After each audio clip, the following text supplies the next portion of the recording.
back to the 10-year anniversary of the 21 Convention in Orlando, Florida, 2017. I am particularly proud to announce the CEO and the executive chairman of the 21 Convention and 21 Studios, a very close personal friend who I'll be speaking about in a little bit as well as part of the keynote address for this convention. At this time, please give a warm welcome and applause to Anthony Dream Johnson.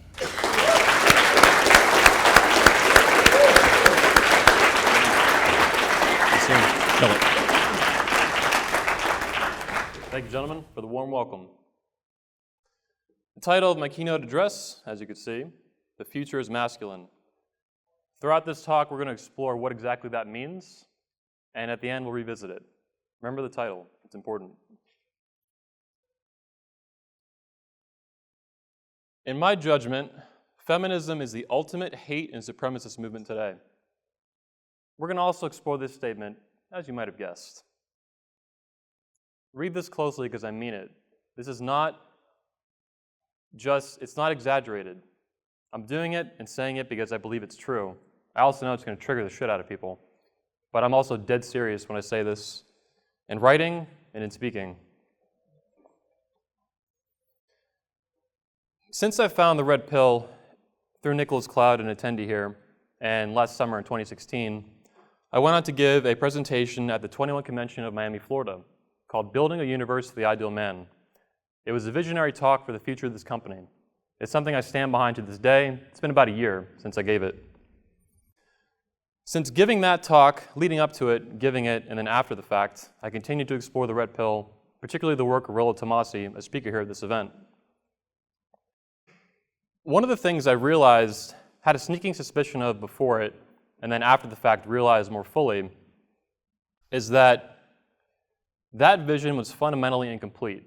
And finding the red pill and digging through the creation aspect of this purpose of this company, it led me to believe that it was fundamentally incomplete. However badass it was, and however much you guys benefit from that in your own personal lives by becoming a more powerful man that's more game aware, red pill aware, healthier, fit, wealthier, and all the above. So it was incomplete as much as I enjoyed giving it. And so, before I continue, a major theme of this talk, as you can imagine, building a universe for the ideal man, is creation versus destruction, and how these two interact. Directly related to that, and as a follow-up, I've been thinking a lot about being pro-masculinity. I put specifically pro to not rip off Rollo Tomasi and positive masculinity, his whole initiative with that. For my purposes, it fits quite well. Versus being anti-feminism, challenging it, criticizing it in any way, shape, or form, what the mechanics of these two are, and how they interact. In thinking about it over weeks and months, I realized that they are two sides of the same coin, in my opinion. And strictly focusing on one and not the other is problematic. Because they're compatible and complementary. They, at least currently, feed into each other and are closely related. Although I will point out that I do disagree strongly with the idea that the manosphere, or any component of it, red pill, PUA, MGTOW, MREs, this is not the flip side of feminism. It's not just like the inverse or inside out of it. They're very, very different. So when I say that they are two sides of the same coin, I mean it more in how they interact, not that it's just like, well, feminism's for women and the manosphere is for men. No. But they do have interaction. I also believe that focusing strictly on one, either one, is a confrontation avoidance strategy, and it's also context dropping. They both exist right now in the West at the same time, focusing on positive self-improvement for men, being pro-masculine, pro-masculinity, in a genuine conventional traditional sense, and fighting feminism and combating it, as the manosphere does in various mechanisms through each branch, the four I mentioned, that I'm highly intimate with at this point, or familiar with. MGTOW, red pill, PUA, and MRAs, the men's rights activists. So I don't believe it's, in many different ways, it's confrontation avoidance, focusing on one or the other. It's not good. It's either avoiding confrontation with feminism, or if you're focused fully on just beating the hell out of feminism, you're avoiding confrontation with yourself and improving yourself in your own life and focusing on your own issues and what you want to improve upon. I believe right now that feminism has so far infiltrated the West that we're basically fish in water. Feminism is all around you all the time. It's even in this room, although dramatically less so, which is fantastic. It's like Galt's Gulch up in here with feminism, or as in opposition to it. So it's all around us all the time, just like fish in water. It's so far penetrated society that we don't even recognize it anymore, even if you're opposed to it, openly and consciously and directly. That's how I was from about late 2009, maybe early 2010, when I first started looking into feminism and being increasingly opposed to it, knowingly. Didn't like it, thought it was complete bullshit. Every element of it I could identify. However, when I found the red pill and the work of Rollo Tomassi, I realized how much feminism had affected me in ways I didn't realize. Even making fun of it, ridiculing it, thinking it's complete nonsense, particularly the third and fourth wave that we're more familiar with, or at least I am in my generation. I'm 29. And I believe many men today are still stuck in that. In this room, a lot less. But even guys outside of here that say on your social media feeds you see making fun of feminism, they're still in that realm. They haven't moved to the point where they really understand and get a high altitude view on how far feminism has infiltrated your life and the world you live in the West.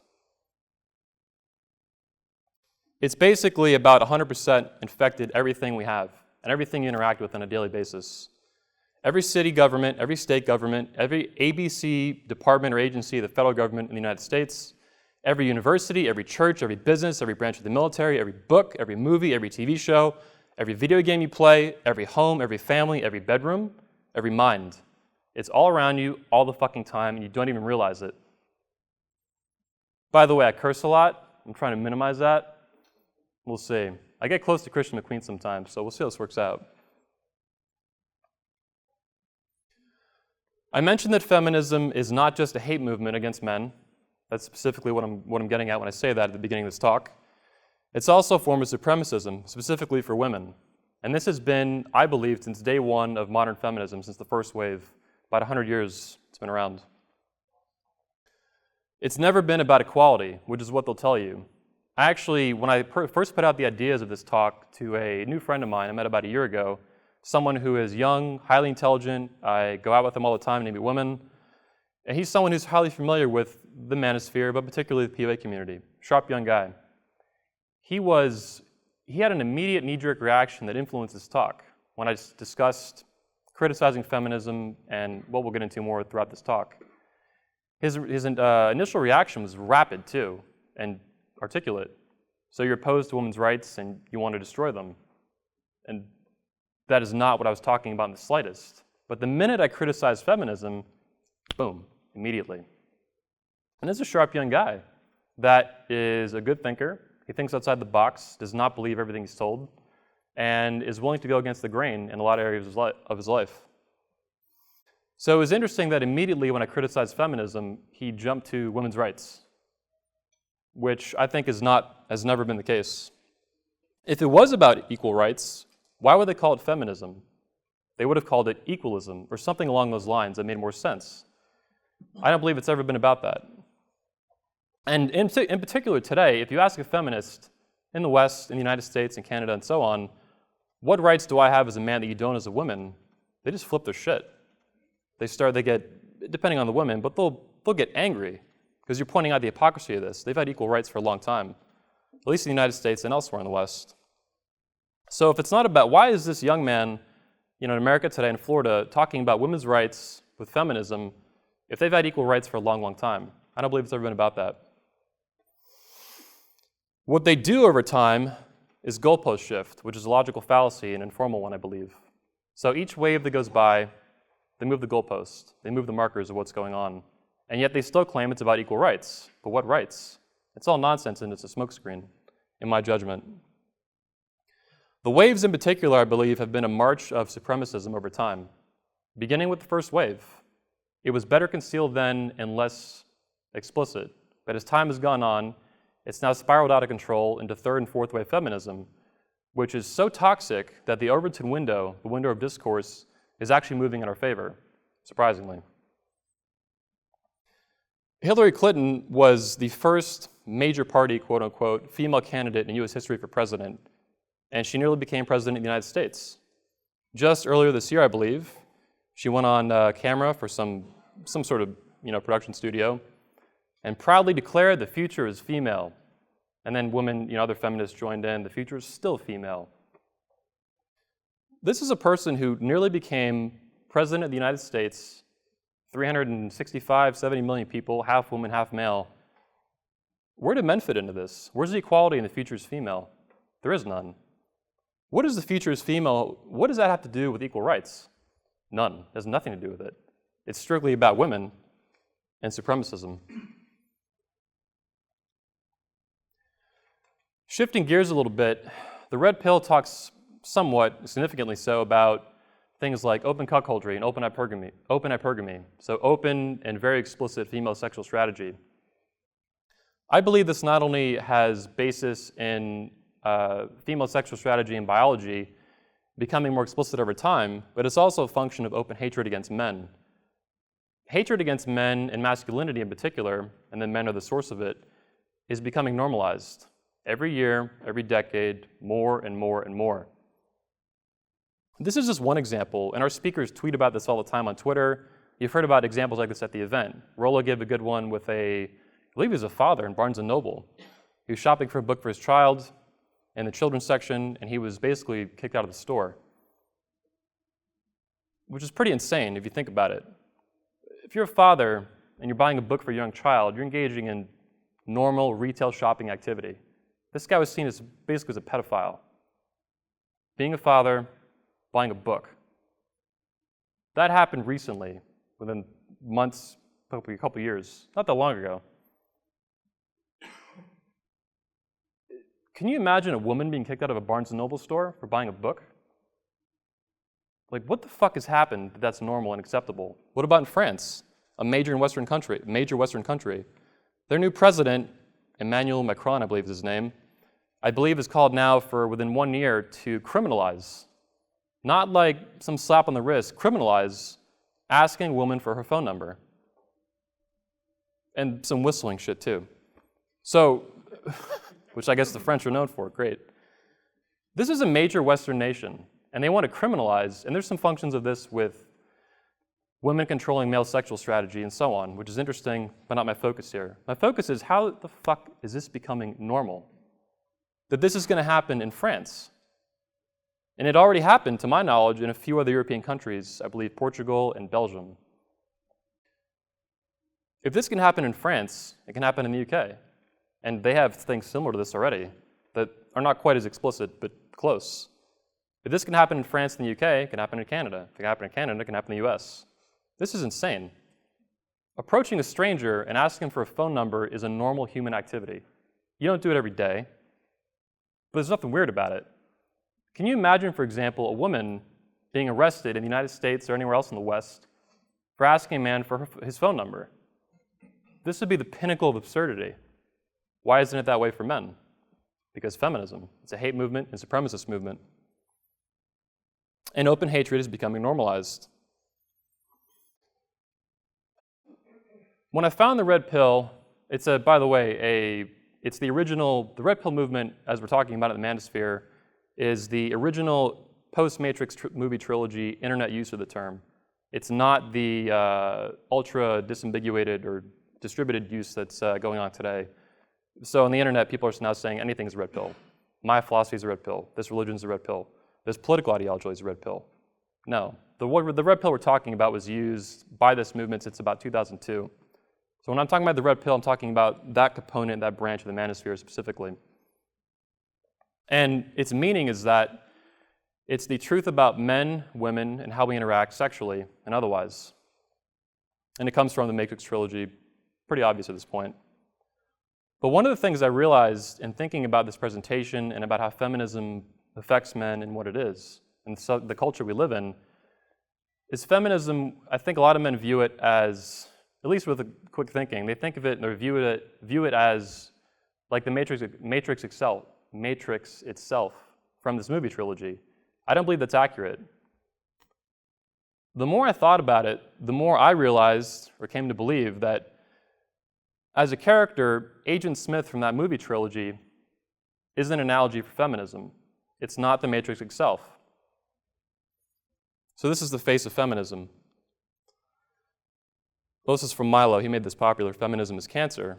But in this movie trilogy, Agent Smith is similar to that as well. He's like a virus. He's spreading out of control. The Matrix and the machines no longer control him. Well outside of their control, it's running wild. They can't stop it. Similarly, women today no longer have any kind of directive, if they ever did, over feminism. It's completely out of control. The honey badgers, like Christina Hoff Sommers, Dr. Christina Hoff Sommers, is a good example of this. She's a feminist, but not a feminist, and she produces some good work. She is not just routinely ignored, she's universally ignored by feminists. They don't give the slightest of fucks about what she says. We do, we're interested in it. They don't. They could care less. So there's little to no desire or ability to self-police at this point, or reform it, which is what Christina Hoff Sommers is trying to do, and has been trying for a long time. There's been like no progress on that.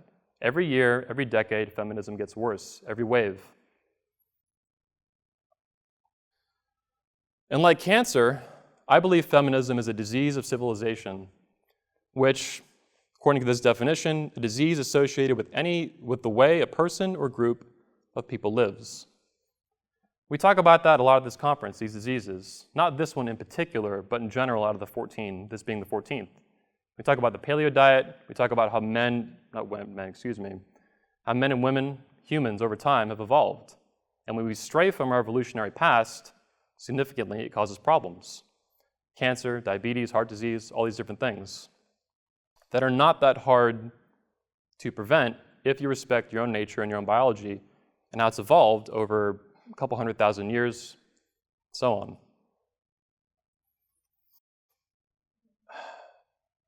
Going back to the infection rate being 100%, I believe this is extremely dangerous. Much more so than most men appreciate, including men who really don't like feminism. You hate it, you understand it's complete nonsense to some degree, whether that's high or low or anywhere in between.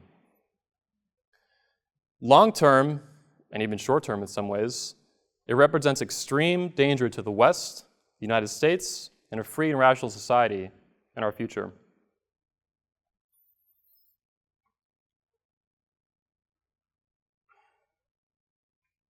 I want to take a step back real quick as well.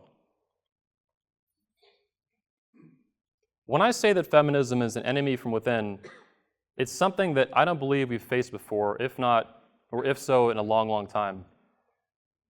Radical Islam, for example, gets a lot of criticism for being a threat to the West. They don't like us, they're like in jihad.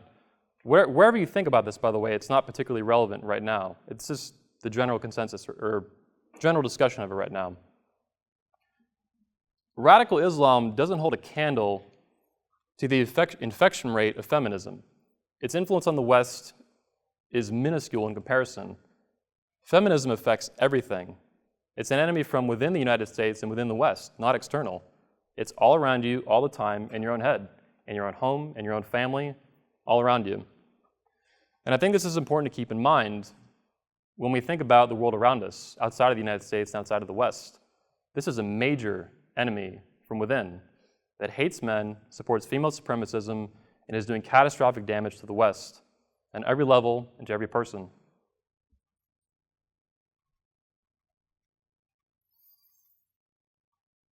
Shifting gears, I think the internet, as unbelievably fantastic as it is, and as much positive change as it's affected and improved our lives in all these different ways, it has a strange effect to make people think small, in my opinion.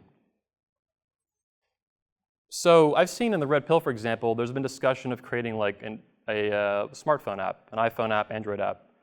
I forget the exact mechanics of it, but just thinking about it on my iPhone, this is, and obviously it has interconnectedness between thousands, potentially millions of men, but it's so small. Like, what happened to thinking big? We're thinking like literally on your phone now at this point. An app is more than this in code, of course, but it's small as compared to something like a physical live event like you guys here in Orlando, Florida. This is huge. It's, well, relatively speaking, 100 and something people. But compared to an iPhone app like this, where you're like this, getting text neck. This is crazy, crazy awesome and crazy big. Over 100 people, 4 days long, 5 days long, 6 days long, depending on if you're a speaker or not. This is a major event. It's the world's first major gathering of red pill speakers and PUA speakers from that element of the manosphere at the same time, and other speakers from outside of that are fundamentally pro-man and pro-masculinity in a conventional, traditional sense. This is a big deal. You guys are feeling that. You've been feeling that for days. Again, though, with thinking small, people think now facing a severe or extremely dangerous enemy like feminism, we're talking about mobile apps to improve our lives or combat this. We're hyper-connected. The internet, I think, also makes us think, well, people get ADD anyway from a lot of things, but we think that thinking long-term is in weeks and months and maybe years at best, and that's probably being generous. Another one, too, that really, I think you guys will find this amusing, especially if any of you have online businesses. Change the world on the internet has become a meaningless phrase. It's like everyone with a PayPal account is changing the world, which is absurd. Not to downplay small businesses, which are extremely fucking important, but to change the world, you're talking about hundreds of millions, if not 7-something billion people, a lot of people, if you mean that literally or in any major sense. So I think this has become a meaningless statement, and the internet, the longer it goes on, the more meaningless this becomes, because everyone's doing it. As opposed to thinking big. Thinking big to me, when I think of it anyway, at minimum, I'm thinking about civilizations, organizations, political unions, like the United States of America, social movements. I'm thinking in decades, thinking in generations. I'm thinking the next century. One of my heroes is Dr. Ron Paul, former congressman from Texas, 3-time presidential candidate.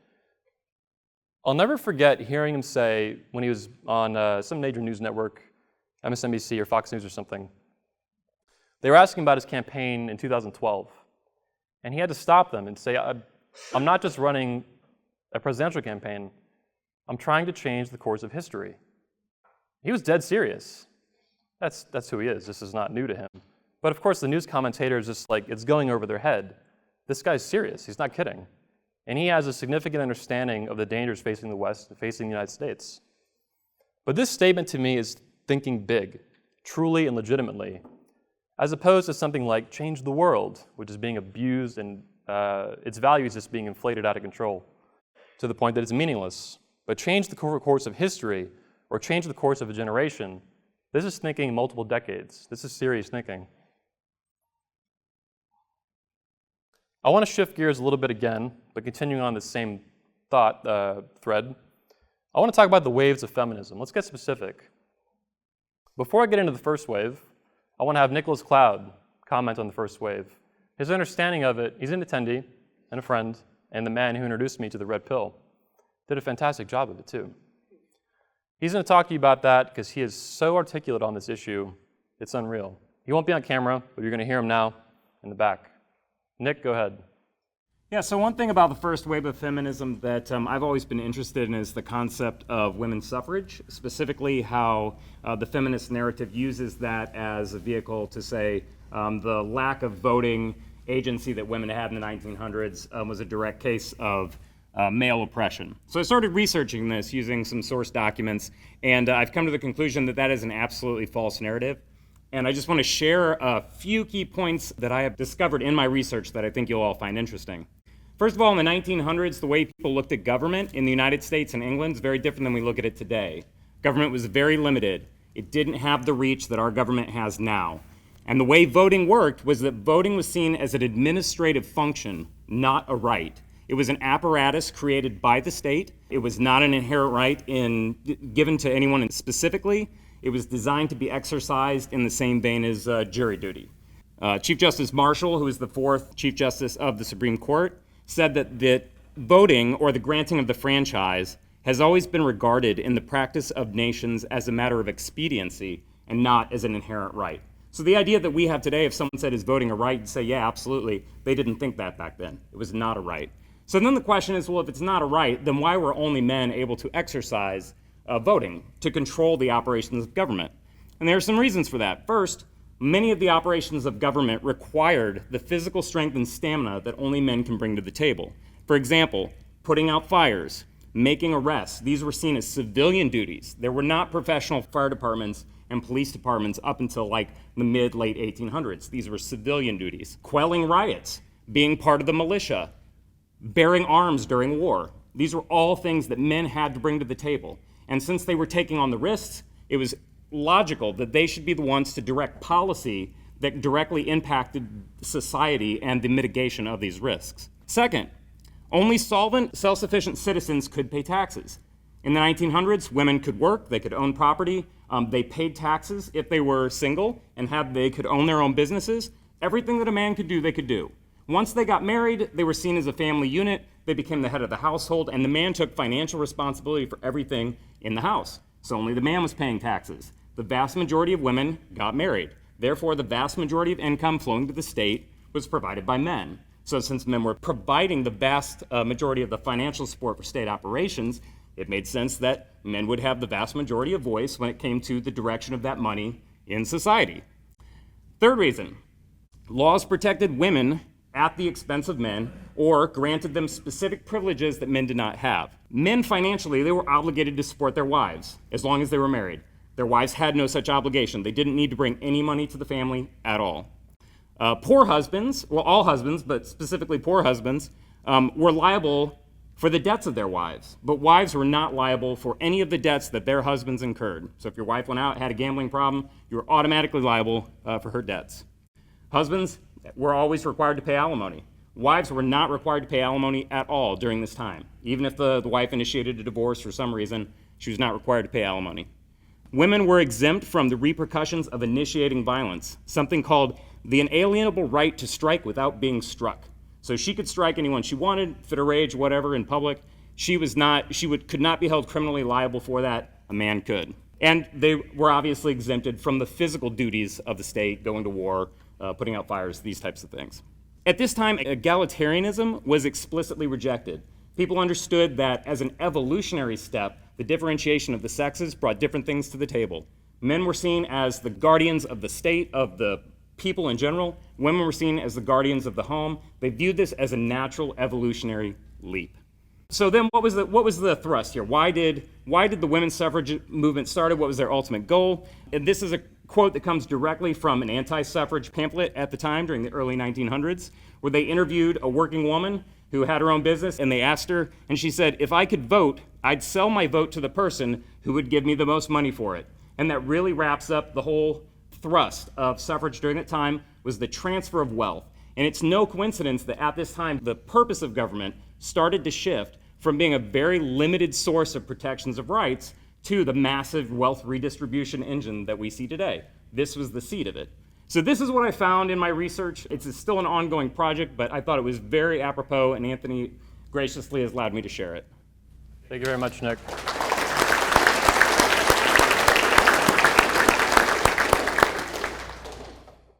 His articulation of that is like really, really good. And I'm really, really happy he's able to do that for us. Thank you, Nick, very much. I want to make clear before continuing, and we're going to get into some of the issues he just discussed. I'm not advocating, like I know Roosh from the Manosphere has advocated like modifying the Constitution, which is a huge process. I'm not in favor of that. I don't even think that's a good idea, necessarily. It's probably a bad idea. It doesn't need to be done, though, I think is the bigger point. Nor do I think that would be a good direction. What I'm saying, and we'll go through, this is a theme we'll see throughout this talk, is that I believe everything feminism has been done in the worst way possible. I think the thrust of what Nick was saying is that women getting the vote was done in the worst way possible in the sense that it was done with complete disregard for biological differences and how that manifests in rights and responsibilities. And that's what he was talking about, I think, at its root. He's not the only one in the world talking about this, obviously. And I always found, too, that the first wave of feminism being criticized like this is highly unusual at this point as well. Usually, again, we see it only, the Overton window is only the third and fourth wave of criticism. But the first is hugely problematic as well. There's a YouTube channel that's pretty big called Black Pigeon Speaks that has also discussed this issue. I do not necessarily agree with everything in this video. Why women destroy nations / civilizations, and it goes on. And he also actually makes it very clear, inadvertently and unintentionally. He's not saying women are like vicious, like, let's just destroy everything. When this video was taken down, as you see on the right, by YouTube recently, it had about 1.3 million views. It wasn't taken down, it's been censored in a very clever way to dramatically hinder its ability to impact the internet. And it was obviously doing very well. It had 1.3 million views, been out, I believe, over a year at this point. This is pretty recent, maybe a month or two ago it was taken down, or put in this digital ghetto, their clever censorship of videos like this. What they actually say, by the way, YouTube, owned by Google, is that videos like this, put in this state, do not necessarily, basically that means they do not, violate their community guidelines. They do not violate the terms of service, especially when he uploaded it and published it. They don't violate anything like that. It was simply seen as maybe offensive, like it's saying, to some audiences. This is what they do with content they don't like, that they want to censor and silence. They don't call it that, it's too explicit, it would be too obvious. So they have to manipulate it like this to wreck a message like this, where he's just speaking, exercising his right to speak freely about a complex issue that is like a sacred cow at this point, women voting. So look this up when you have a chance. You can still find it on YouTube by going to Google. You can't find it on YouTube anymore. It's no longer in the search results. You can't find it on his channel. The view count's gone. You can't even click through to his channel from it.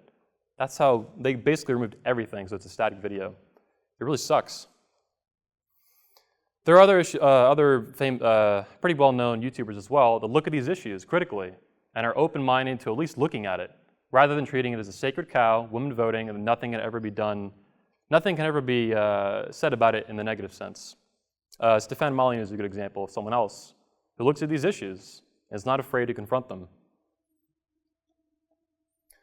The second wave, I think James Damore is an excellent example of feminism basically forcing women into the workplace in the worst way possible, with zero regard for biological differences once again. The result being that as soon as James Damore suggests that men and women are different, he gets fucking fired immediately. I think Steve Jobs in particular would be, well, with no discussion of what Apple would think of this or does think of this issue, I think Steve Jobs, though, would be particularly fucking annoyed by this, regardless of what his thoughts were on feminism and related issues. And by the way, how's this James's white male privilege working out? Not so well. Instantly fired. I guess that went out the window. So this young, polite, probably overly polite guy, very intelligent, very well thought out, very well cited, put an opinion piece out, or an article, basically, instantly fired for daring to think different about an issue of women working alongside him at Google. And I think we're now riding the benefits of a hyper-diverse, Orwellian, ultra-PC corporate culture that punishes brilliant young men like James Damore, like Nick Cloud. He's also in the tech industry. He's had a lot of commentary on this as well. So Think Different by Steve Jobs, right? Not so much at Google. You're just instantly fired the second you think anything unapproved. Getting into the third and fourth wave. The third and fourth waves, the fourth wave current, are such a clusterfuck. I'm not even sure I need to address it, but I thought I would do a little something at least. Again, the Overton window is shifting in the right direction because feminism is so out of control. Let's pause actually too. The idea that feminism, as we've discussed now with the first and second wave, was this pristine, angelic origin, and then it kind of spiraled out of control just by accident, is bullshit. It's been toxic since the start. It's never had a real, genuine regard for differences between men and women and how we're going to interact and how we have interacted for hundreds of thousands of years. So the third and fourth wave, in my opinion, in my judgment, are predictable. This is an exponentially, every wave gets more fucked up. So this isn't a surprise. It should not have been a surprise anyway, and probably would not be to men from around the first time, or the first wave. So on the far left, we have women wearing vagina hats, marching in our republic's capital. Great, I'm sure your grandmothers are really proud. The future is still female. You tried to force in my opinion, very horrible female candidate into the office of the president. You lost. But the future's still female. Fuck males, fuck men, right? Who cares? Collectivism. I believe the use of women's rights equal human rights, or human rights. But you'll never hear a feminist say that men's rights equal human rights, right? No. It's just women's rights. I think in particular, human rights, you notice it doesn't say women's rights equal individual rights. It's human rights. In my opinion, with feminism and elsewhere, human rights is a smokescreen to inject collectivism into the discussion. They never say individual rights. It's human. It's more, it's a slightly broader term, and it conceals hidden intentions. Then we have a father on the far right, being a fantastic father by wearing a bra with a sign on him that says, "Go ahead, grab my pussy." This is his son that he's, so this father, I don't want to beat up on him too hard, but this guy is so brainwashed as a male feminist, he's happy to take his son, march him around wearing a pink bra. I'm surprised he doesn't have a pussy hat on, like literally a vagina hat. Like, ugh. I can't wait for the fifth wave. It's going to be fucking great. I want to make a point, though, that we're really digging into feminism, right?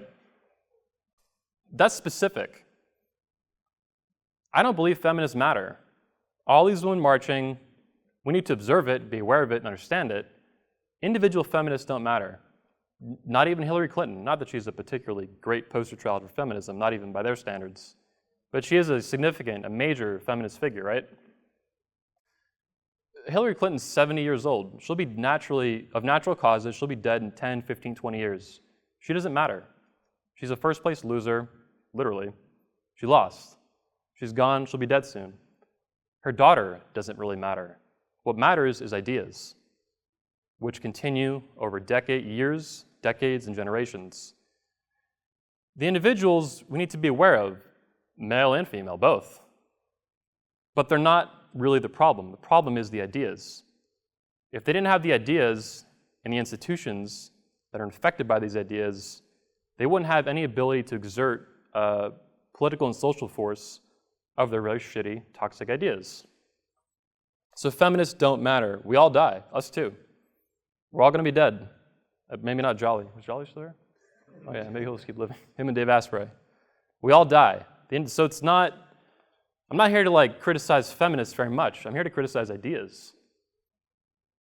That's what matters. What I'm advocating for at this point is a full repeal and replacement of feminism. 100%. That doesn't mean modifying the Constitution. That doesn't mean removing women's ability to vote.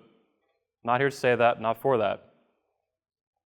I am talking, though, about 100% destruction of the feminist establishment and replacing it with something else, something positive. I wonder what that could be. Positive masculinity. That was a strange cough, huh? Specifically, the title of this talk is "The Future is Masculine." I chose that. Obviously, this is interacting with "The future is female" or "still female" when you really double down on the fucked up bullshit. The future is masculine because I believe that when I found Rollo's blog, when I first found it in 2015, before my proper introduction through Nick Cloud, I'll never forget looking at it and the title of it standing out to me in a number of ways. The fucking balls in this guy to make a blog of this title, whether he really knew his shit or was just an expert keyboard jockey. I remember just looking at it thinking, this guy either is balls of steel or is just full shit. But it's either way, it's an epic title. So a masculine future for the West, and maybe for the world ultimately, hopefully, it's a rational future. It's a society based on rationality, just like his blog. This guy has the audacity to make a blog about being a male human being for 3.5 billion of us, how to be rational. It's fucking awesome. It's a positive future. Look at the guy's focus. Positive masculinity. He had the goal. He went through a whole, I'm sure, thought process like he's talked about with picking that, but he ultimately picked it. It's a positive future, and I believe that. When he talks about conventional masculinity along with the other speakers and traditional masculinity, he means it. And he's correct, in my judgment. The future is masculine is also an inclusive future. When Hillary Clinton or anyone else, the future is female or the future is still female, it's exclusive to women, to females. They don't give a shit about male. They're not even in the sentence or in the statement. A masculine future is inclusive. It doesn't exclude women. Women, by the way, love masculinity, depending how fucked up they are. But almost all of them do. They really, really enjoy it, just like you enjoy experiencing it and expressing it. Women are very much along for this ride. I love women. I'm pretty sure everyone here does as well. I've built literally my entire adult life a business around this concept, whether or not I realized it. The future is masculine as a title of this talk, and as a thrust for the talk intellectually, is complementary, or compatible. Complementary from Rollo, compatible from Socrates, you guys heard of this event. That's what that means. The future is female is not complementary. It's supremacism. It's hidden female supremacism based on a hatred of men and an imagined, vicious, toxic revenge. It's fucked up and insane. The future is masculine is also, I believe, the beginning of a masculine renaissance that can and will lead to the next enlightenment, which I believe we're running on the fumes of the last one. It needs to happen, and if we don't, there are serious consequences. Let's shift gears. Here's a great set of characters. We even got Andrew the Private Man, a former speaker of this event, who this event specifically is dedicated to. Whatever you think of Donald Trump, it doesn't actually matter for this specific component. It doesn't matter. We love him, love him, but hate his policies, whatever. It doesn't matter. These gentlemen, and a handful of others, were significantly responsible for him becoming president of the United States right now. Whether you like it or not, whether you hate these guys or not, I actually love Alex Jones. Not that I agree with much of what he says, but he makes the internet so much fun. That's just so awesome. Milo, holy shit, Milo, yeah. That's actually me with Milo at my old college, UCF in Orlando, about a year ago. Awesome guy. Whatever you think of these guys, though, whatever you think of Donald Trump, as new media and a handful of others, these guys literally put that guy, it helped in a massive and a significant way, into the office of the presidency in the United States, which obviously, if you haven't heard the news lately, was not supposed to happen. He had a 2% chance of winning. The country still just can't even cope with it, right? It's causing a lot of issues I hear on the news. So these guys, whatever you think of them, producing videos, audio, blogs, books, actually helped accomplish that in a real and significant way. Without them, it might not have happened. Media, as opposed to legacy media or old media, mainstream media as we call it now, or as it's becoming called. My company, unintentionally, has also, in a pretty big way, fallen into this new media category as a production company and an event and in podcasts and interviews. We're a new media company. And my company is based on more. I talked to you guys about, on Thursday, the opening of this event, my YouTube blitz in 2013, when I had the crazy-ass idea, already having 500 videos on YouTube. Let me just put out a video every day, by hand. I'll get it done myself. Just bombarding YouTube, and therefore the internet, with videos. More and more and more and more. I always imagine it as beating people over the head like a soft mallet. More videos, more videos, more videos, more videos. I love doing it. And I think video in particular is immensely powerful. It's a compression of ideas, of content, of performance, of everything into a camera, into a lens that's recorded and repeated literally millions of times over. We've had men stand on the stage, give one presentation that's racked up right now 1.9 million views. Excuse me. Even Socrates is another good example, a veteran alumni speaker. He's given a number of presentations at this event. I think 6 or 7 at this point, maybe more. Probably more. I'm losing count, so many. His videos get viewed on our channel, just on YouTube, never mind anywhere else. We have other platforms. I think north of 500 times a day. That's like 500 little Socrates bobbleheads just talking indefinitely for years, since 2011, every day, every single day. That's video. It's high quality, they're excellent presentations, they're good ideas. That doesn't mean they're perfect, which is an absurd standard. They're really good. Video is important. I also believe drowning your enemies in videos is an effective method to finish them. In quantity and quality, both are important. I don't believe random ass video blogs off your iPhone are going to accomplish that. They can help, but you need quality too. Both are extremely important. And I've worked my ass off, to the bone, to improve the quality of this event, do as many as we can, make as many videos as we can. Each presentation, even this one, will produce, one speech will produce 8, 10, 15 videos because of the way we modify them and use them. We leverage them. We expand their power. 21 University is another platform that helps safeguard us, that Nick Cloud, by the way, is rebuilding from scratch. This guy's like fucking Neo, man. He sees the code, sees the matrix. It's incredibly important, and we've been building it since 2015 because we were concerned about censorship, which is now a huge issue on YouTube and other platforms. I was recently banned from Facebook. My crime, I could show you guys a screenshot, was saying, dishes and cleaning are for women. Of all the shit I post on Facebook and social media, I actually got banned for that. People don't even believe it until I show them. Dishes and cleaning are for women. This is funny. There's a whole lot to it. But that's how far censorship has come. You can't even post something like that without getting banned off a major website, which is fascinating, I think. There's a whole set of issues with that, but we're going to skip that for now. But 21 University represents independence for this company, financially and in terms of content and platform. YouTube is no longer safe, as we talked about. We'll actually get into this a little bit later. Our videos, as of last night, I discovered we had about 50 demonetized. That means on the road to being silenced, to being removed, like that video I showed you about women in voting. So now, I thought we might have been able to dodge it, but that was, I guess, wishful thinking. Our channel, even content that from Rollo's stuff, other speakers, Socrates, it's just getting demonetized, which hinders our ability to make money on them, which hinders our ability to make more videos, to make more events.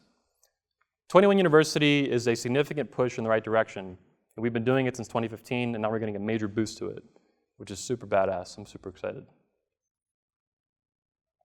Shifting gears once again, in terms of positive, being pro-masculinity, what does the 21 Convention really do? You guys all come here with your specific issues and problems or goals that you want to work on, right? But how does that affect how does that interact in a coin way, two sides of the same coin, all right? In my view, how I see it is it makes you guys more powerful in every single way. Every way we focus on. And I want you guys to become as powerful as possible. You guys are the ultimate threat to the feminist establishment, making your life as good as you can, pursuing your happiness, being as healthy, fit, strong, wealthy, game-aware, red pill-aware, conventionally, genuinely masculine for yourself and for your happiness and for your future. Independent, free, and happy. Mark Sisson, actually, a health speaker at this conference in the past, talks about this a lot too, not in the same context, not bringing him into this too much. But people being fit and healthy, in terms of disease, life expectancy, how long you're expecting to live, your ability to think, there's so many speakers that can tell you about that, health speakers, at this event prior and future. All these things are super, super important. No one is, well, some are more important than others, probably. But they're all really, really important. They make you more powerful as a man and a human being, which is a threat. Your ability to be manipulated and controlled is diminished the more powerful you become.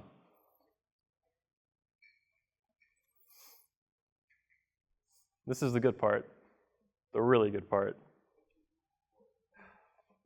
So you guys know what 21 Studios is, almost all of you.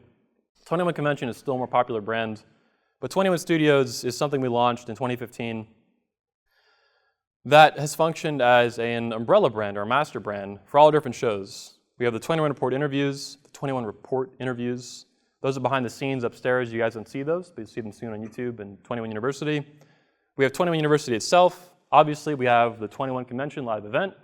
We have the Under 21 Convention live event for young men. We had one last year, as well as in 2007, 2008. We have a documentary series, podcast, a lot of different things. And 21 Studios is a simple way and an effective way to encapsulate all these different things and bring them together, to focus them, and help people recognize the different brands as part of the same thing. But since 2014, for over 3.5 years at this point, this has been a deliberate misdirection. This was never the actual primary purpose of 21 Studios. That was basically all bullshit, to put it bluntly, on purpose, for this moment. 21 Studios, its main intention and main purpose is to be a building. or actually a phased series of buildings in Central Florida to the tune of millions and tens of millions of dollars, where we can do these events safely and into the future in our own safe space, right? More specifically, not a safe space. This convention is not a safe space. It's extremely challenging. People can get upset. Usually you don't. Usually you just have an awesome time. But sometimes people don't hear what they want to hear. They can get upset. The red pill in particular is very challenging to a lot of men. It is more triggering and upsetting to people than I've ever seen anything in my life. It makes religion and politics look like just minuscule bullshit in comparison. And those are serious. Those are serious fundamental issues of human life. What you believe about reason, about reality, all these different things. And I found the perfect architect or project manager for this series of buildings that we're going to build. And we're going to have him on stage right now to tell you about what he's going to do. Socrates, come on stage.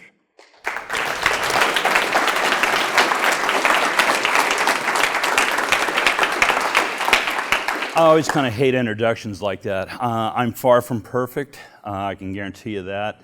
Architecture is a profession that, in all seriousness, if you're considerate, empathetic, and sincere about what you're doing, it makes you feel stupid every day of your life.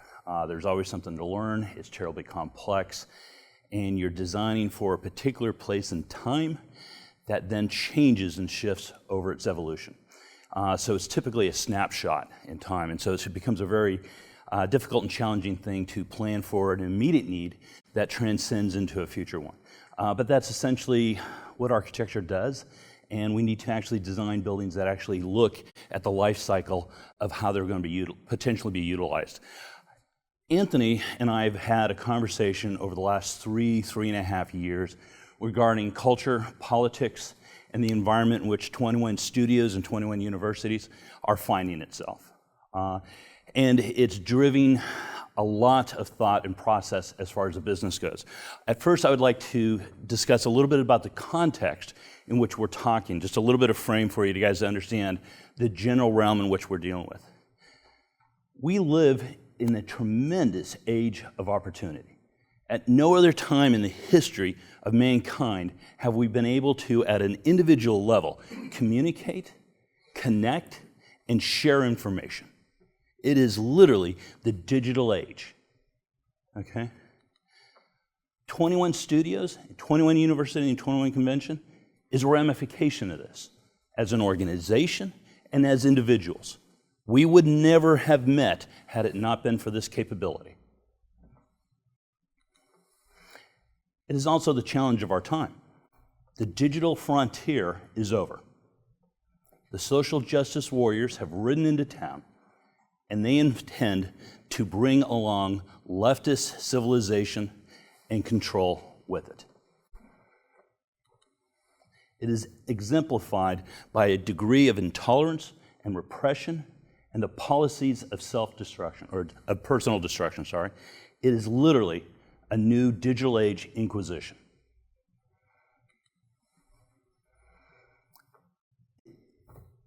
We are finding resistance to ideas and concepts and rationality based on doxing, literally an intelligence process to identify, name, shame, and destroy individuals. This is no longer about providing an alternative reason, alternative argument. It is literally violence over reason. Violence over civility, excuse me. We're also seeing deplatforming. Anthony gave a great example of that, where we talk about taking digital content and putting it into a ghetto, a digital ghetto. We look at a number of other things where we're looking at removing opinions from the stage of discourse. These are neither healthy or appropriate. We are also seeing demonetization, removing the means in which people can fund further exploits of ideas, concepts, and awareness. We're also seeing a degree of libeling, slandering. Years past, it was easy to just name you as a hate group, to sit down and say you're a misogynist, you're a supremacist. Now, we don't. Those days are past. It's not even enough to do just that. we're relabeling you as a hate group, and then we're required to treat you as such. When you tell somebody it's okay to punch a Nazi, you're advocating and moralizing violence. You're pushing it. You're a peddler of violence. These are pimps. We also see and have seen historically, and it's becoming more and more apparent, the physical disruption of venues and lawful assembly. If they can't deplatform you, this venue can be interrupted with a fire alarm, bomb threat, shaming you before you come to hear someone speak. All these things are not only just being utilized, they're being celebrated in pop literature. Absolutely discussed as how to stop thought movements. The last one is intimidation. It starts to boil down to this, is the idea to deter individuals by compulsion of threats, either directly or indirectly. Ultimately, it's not the external threats of removing my voice from this platform, from that video. That's the aim. The aim is to remove it from you attending, from you from having the thoughts, from you even thinking about raising a voice. And this is necessary. It is absolutely a requirement for your exploitation. You are being groomed to be exploited. You are being groomed to have your rights and abilities taken. They are treating you like cattle, and you are going to get milked and processed accordingly. And essentially, it is a form of being a tax cattle. As men, you're expected to provide, and you will, and will tax you, and you'll be cuffed into servitude. The chains will not be literal, but you will still feel them. This is the environment in which 21 Studios and 21 Universities finds itself. We are going to have to develop a range of applications and strategies business-wise to meet our needs to continue to provide the content we have and give to you. I'm going to give you an example. Approximately a year and a half ago, there was very real consideration about actually hosting this event today, the 10-year anniversary, in the LA studios of YouTube. A facility explicitly designed to do this, to create content, to share that content, right? And we're not, for a reason. We're not welcome. We're not welcome because we stand opposed to the orthodoxy. We stand opposed to some of their central tenets. And it is not to learn, share, or create content. Because to be honest, there has been a tremendous union between YouTube and 21 studios and 21 universities. All right? There's a cost involved here. There's a physical cost. This room, this hotel, this ballroom costs money. Okay? That's going to be overhead costs for an organization such as this. That could have been shared in a facility designed to provide and host all this. All right? We have to create alternatives. Now, luckily enough, we're already prepared to do that. Other organizations actually have to learn how to host and provide venues, assemble people, host them, and actually conduct the process of actually having, a convention such as this. Luckily, Anthony started with this. The second one is going to be the higher individual costs. And it's not necessarily the ticket price for us to pay for this to cover the overhead. The real cost is you'll never hear me talk again. You won't hear of Varela. You won't hear of the individual we're not even aware of, because his voice will be silenced. His ability to reach you to find him or her, will not exist. And that is the intention. The good news is we've been here before. We've absolutely been here before historically. This is not the first time we've seen this. I'm a massive fan of the Gutenberg Press. The age of print revolutionized the world as we know it.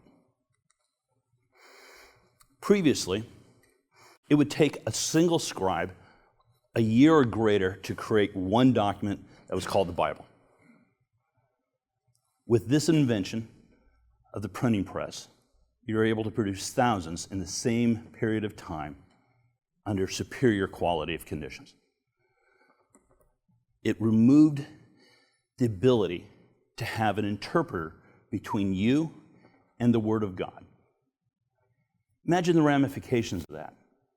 The common man could read in his own language the Word of God directly. You did not need a priestly class to do it for you.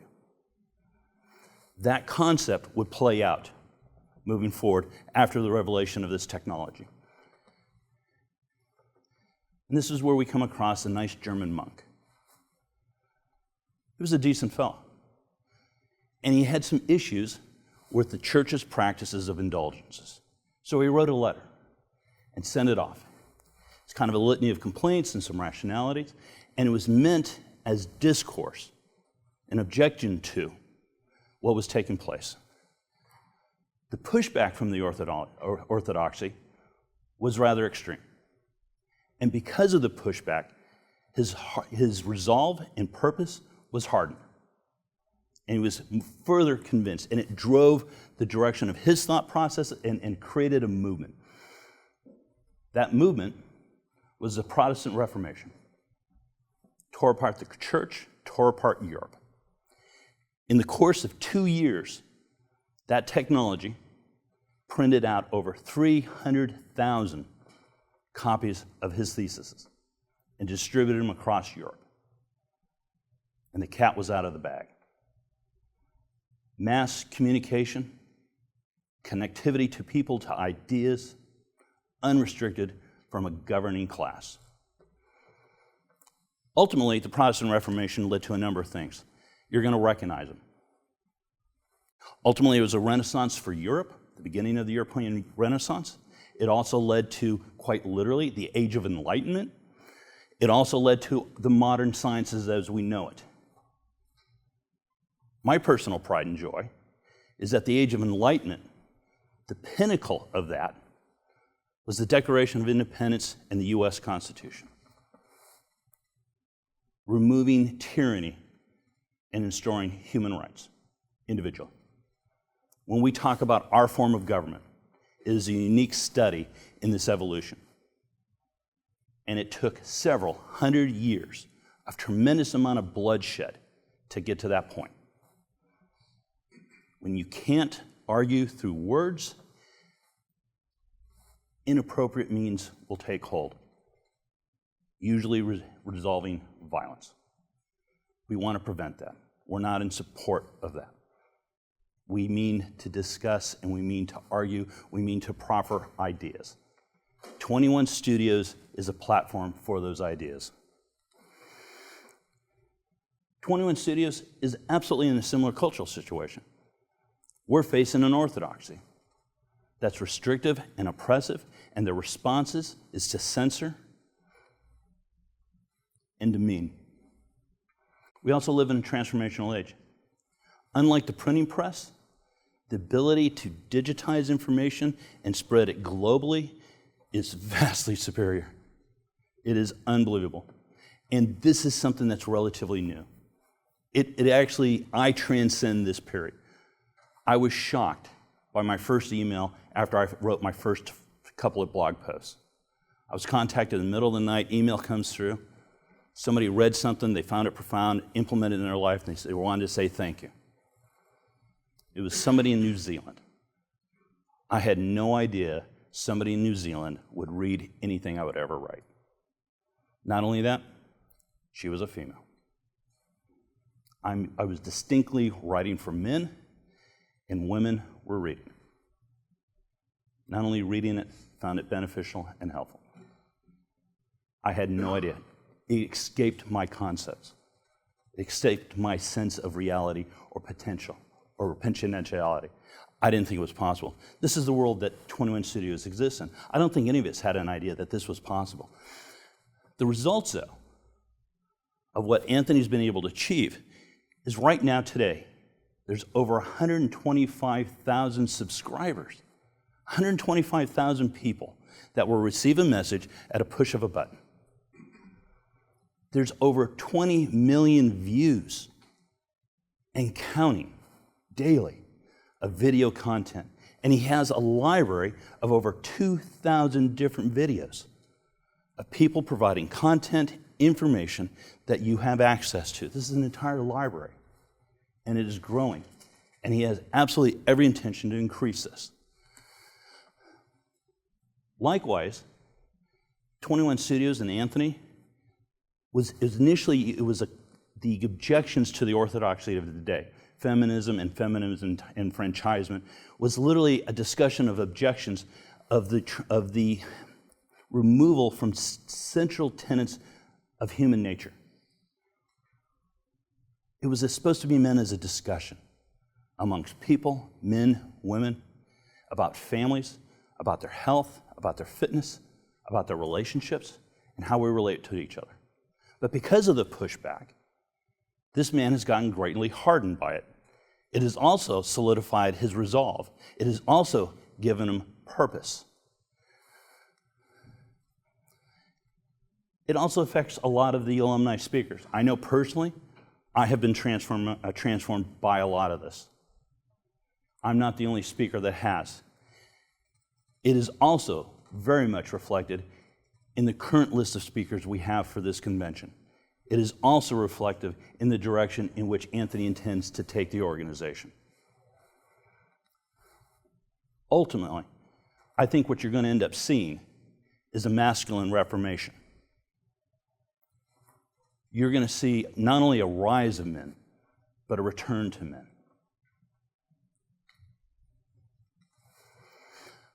I hold a unique place in the 21 Studios and 21 Convention. It's something that a lot of people don't know about. I think even people who are close to the organization may not quite understand. And so I think it's fair to actually kind of discuss my involvement with that and with Anthony. And there are three primary areas in which I want to go through. I have a historical presence. I was with Anthony prior to actually the conception of it. I was involved in a self-help group at the time that he was a member of. We had started individually prior to Anthony, kind of a mastermind group, kind of started doing it. And we started changing and sharing information back and forth. We're holding each other accountable. And there was a tremendous growth in not only myself, but the individuals involved. Anthony was part of that. Part of that, though, is that we actually expanded the number of individuals in the group, and it started becoming fairly large. At one point, I would have 5 or 6 people. I'd have them over my house. We'd discuss it over an evening and kind of move on, very much like a book reading club. It ultimately evolved into about 30 or 40 people showing up at my house at one time. It wasn't just mine. There were several other individuals doing it, and we'd move from house to house every month, every other month. The problem is that it just became too encumbersome. You just couldn't host that many people. So we actually started using a local library. We'd actually check out their local conference room, actually have a fairly size, and it was very similar to like what you're seeing here, just absolutely not nearly as commercially based. It was just picnic tables, your community library, and it was nice. It continued, and then unfortunately they decided to change the policy, and they're going to charge us $35 for the room for 2 hours. I didn't think it would go anywhere. Guys actually did it. They paid for it, and it was successful, and it started to grow. We started getting more and more people. I thought it was interesting when we actually had guys from Tampa coming over specifically for the event. And I'm like, wow, that's kind of cool. After one of these meetings, we're coming out of the hallway, we're heading out, we're going to grab a bite to eat, probably a beer, and a 17-year-old punk comes up that was in that room. And he goes, I'm going to blow this up. We got to make this thing huge. It's got to be epic. He kept using that term, epic. I'll never forget. I had not known the individual very well at the time. We had known each other socially, online. I was more aware of his reputation within the group. Young, determined, tremendous amount of energy, and bullheaded as hell. There was going to be no stopping him. His idea, this young punk, was let's rent a conference room. Let's rent a ballroom. Let's get a hotel and just blow this damn thing up. Make it enormous. I'm in my mid-30s at the time. I'm like, yeah, okay. How are we going to do that? Orlando's not that big. We're not going to get that many people. Don't worry about it. We're going to fly people in. We're going to fly people in. Yeah, we're going to make it over a series of days, not just a couple hours, not a couple of days, but we're going to have it 3, 4 days. We could even make it a week possibly. They'll get hotel rooms. They'll fly. They'll cover the cost and the ticket price. I'm like, good luck with that. Have at it. I knew enough to back away, let this 17-year-old punk go. That 17-year-old punk just spoke. That is that man right there. 17-year-old kid saw the vision of something, saw the value of the technology and the information and the ability to actually deliver it to people, executed on those deals and made it happen. For 10 solid years. 14 or 15 events globally. Each passing year, I was just amazed. I was absolutely dumbfounded, celebrated, and in no little way ashamed that at that time, I took a step back. That's bothered me. It's bothered me for years. I had a chance of redemption. Several years ago, he actually asked me to speak, continue some of the thoughts I had, and had me in as a speaker. I threw myself at it. So I had an involvement with him personally through a self-help group, how it evolved, and the personal accountability bit. I saw things happening. I had personal fears within culture, within society, about my relationship with women, my potentiality of being a husband, being married, my rights as a father, my ability to father, to be a decent father, to be a decent man. And I saw a culture that was very much at war with this. And the more you learn, the angrier you get. And it's very tough to see an immorality, to see an injustice being take place, and not be angered by it, not to be disturbed by it. Particularly when it's personalized. It's not an abstract immorality to someone else or somewhere else. No, it's one directed to you. So it was not an issue that I sat down and looked at lightly. And I had a decision to make.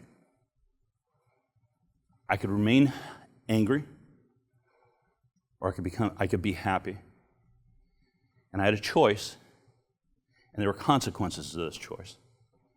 I also recognized that decent men don't stand around and watch history pass them by when they see an injustice.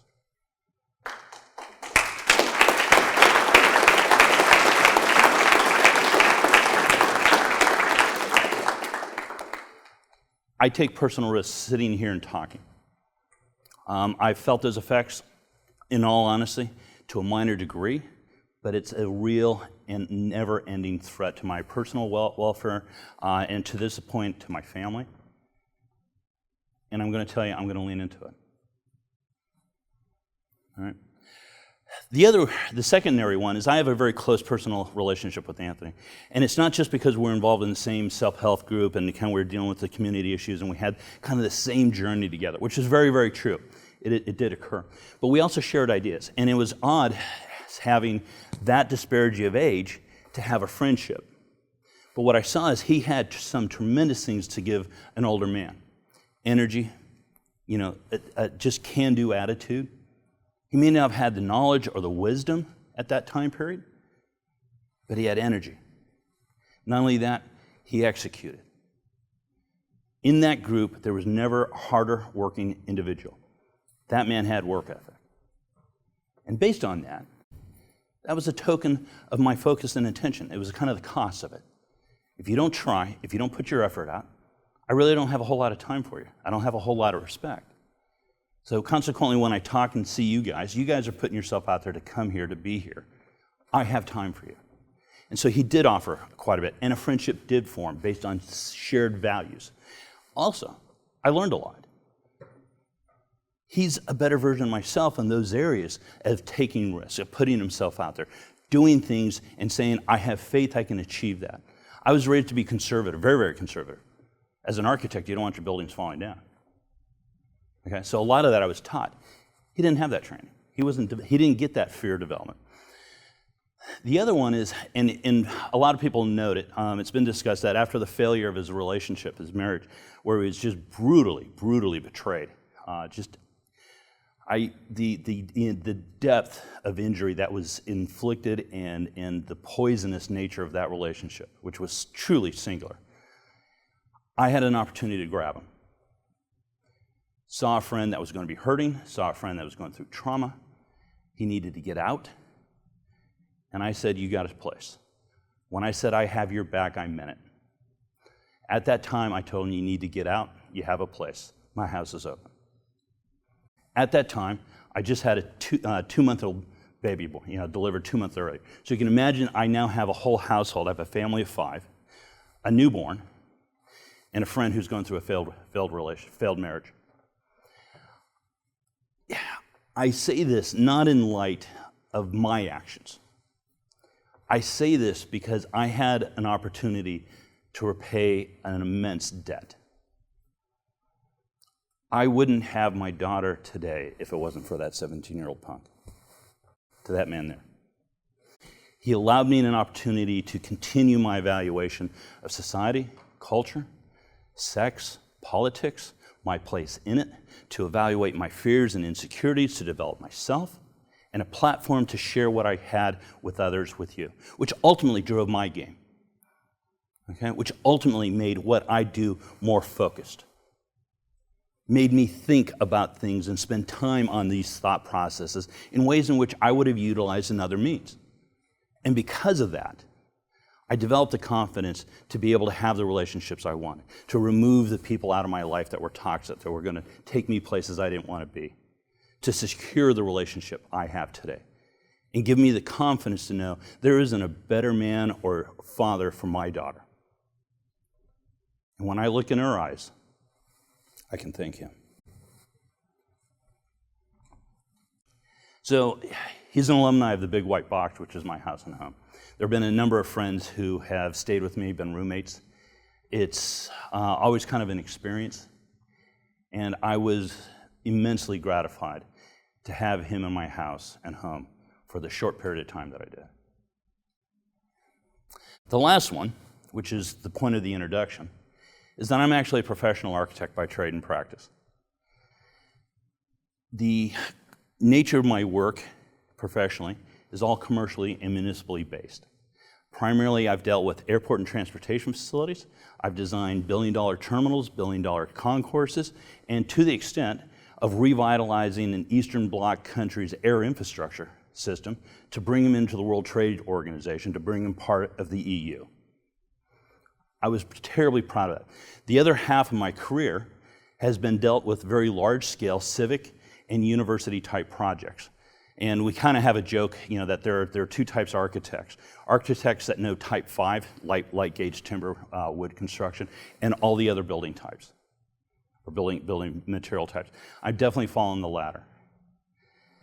These buildings are fairly complex. They're bureaucratic in nature. You're responsible for organizing and orchestrating an entire team of professionals, as well as responding to a multi-tiered level of clients and having to manage that communication and project management associated with all that work. The design's easy. I mean, it's not easy, but it is very, very significant. So it puts me in a unique position when we talk about having a need for a physical facility to advise Anthony on the built environment. What is the construction industry like? What is the process for it? How do you phase this? How do you actually gear towards financing this? How are these things done? What are the zoning and building codes? What are the implications of ownership, hard, soft costs? All these sort of things. And this is the direction Anthony and I have been talking about for about 3 years, that he's asked me to be fairly quiet about because he wanted to make sure that he was sensitive about going forward, but didn't want to reveal it too early. But ultimately, I want to talk about the response to the 21 University is that he's providing a first world solution to a first world problem that, quite honestly, has global and cross-generational implications. It's not just about improving your life. It's about improving your life surrounded with everybody else you know, particularly where it matters most, your families, your loved ones, the people you deal with, and ultimately with your family and your children, going deeper into it. It also relates to multi-generational. I'm an older guy. We talk about the guys my age compared to the much younger guys, and being able to relate and share those ideas, that sense of presence, the masculine culture that so much is lost, that so many people are striving for. That you just sit down when you're in with a group of great guys, you just feel at ease.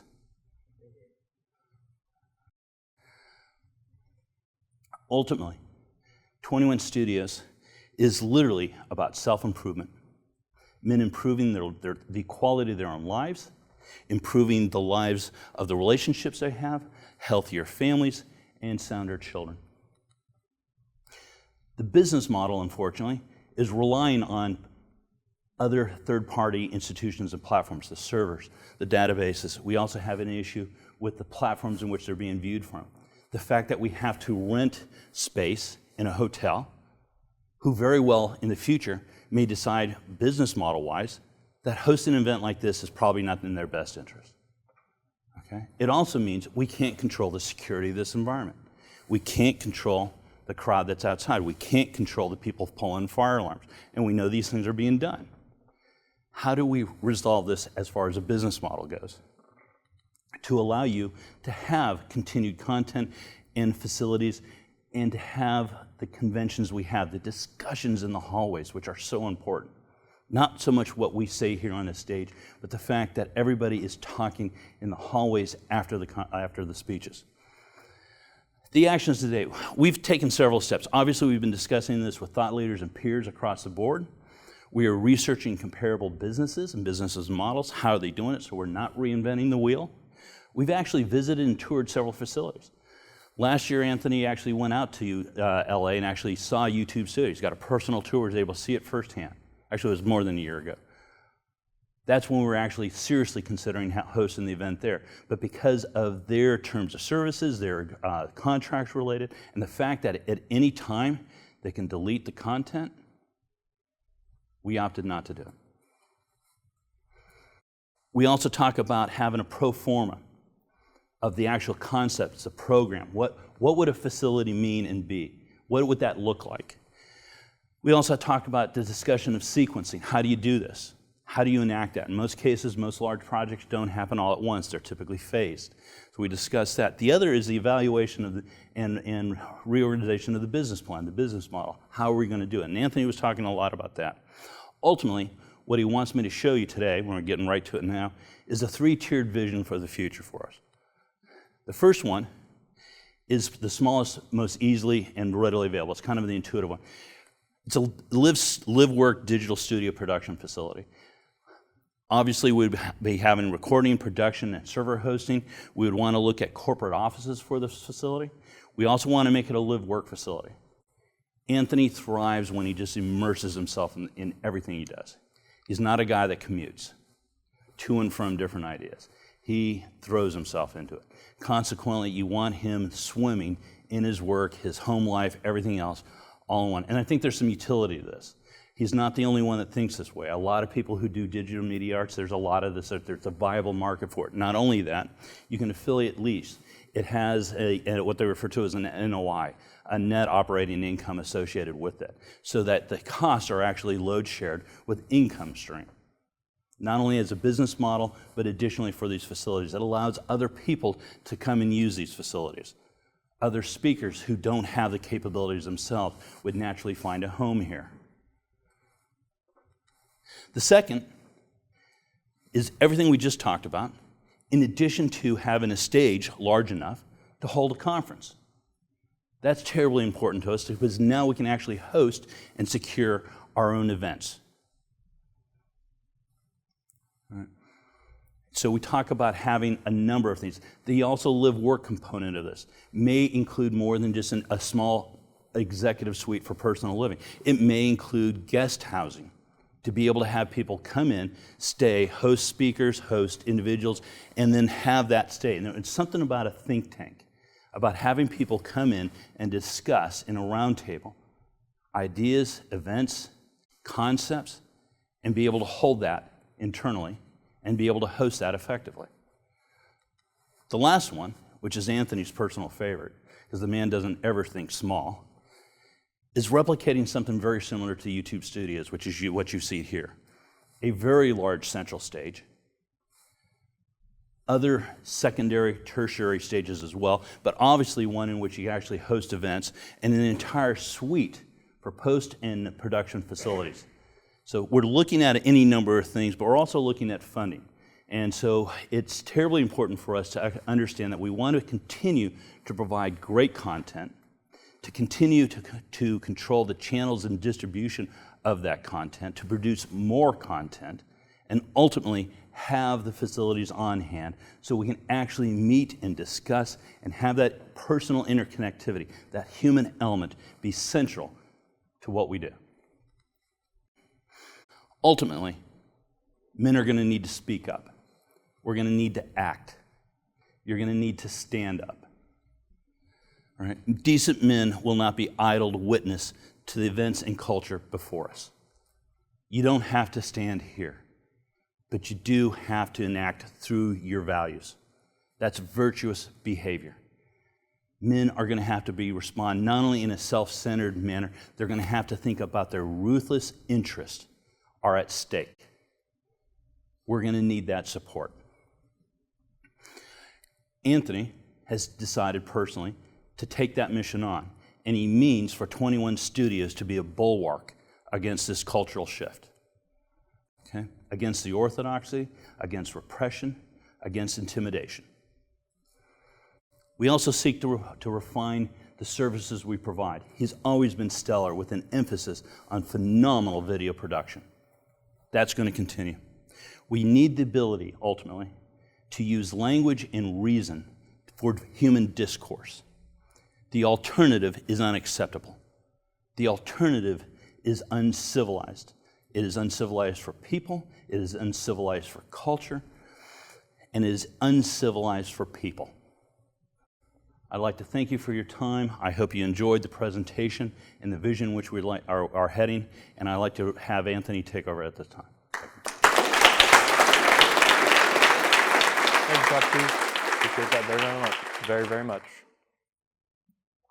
Continuing on this presentation, from where I was here, now you guys saw Socrates, his vision and contribution to what's happening. Let's continue. One of the things I think that a lot more men need to realize, in the manosphere or otherwise in the West is your home. Western civilization, the United States and its allies.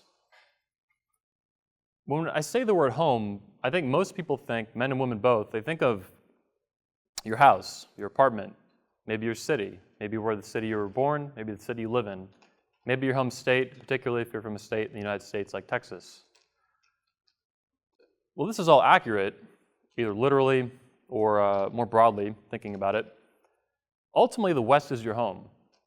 This is something I realized by traveling the world, building this business, this small media empire as it is right now.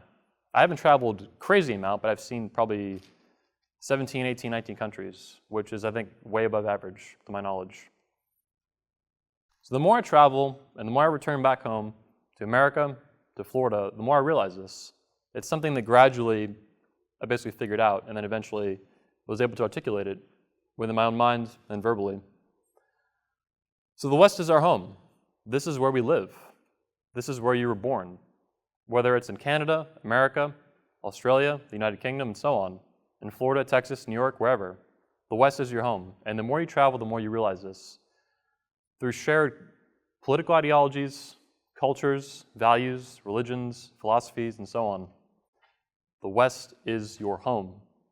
Like Socrates was talking about, good men will not stand idle, will not stand by and watch your home be destroyed, period. So I believe we have a choice right now, at the beginning of the 21st century, to do something.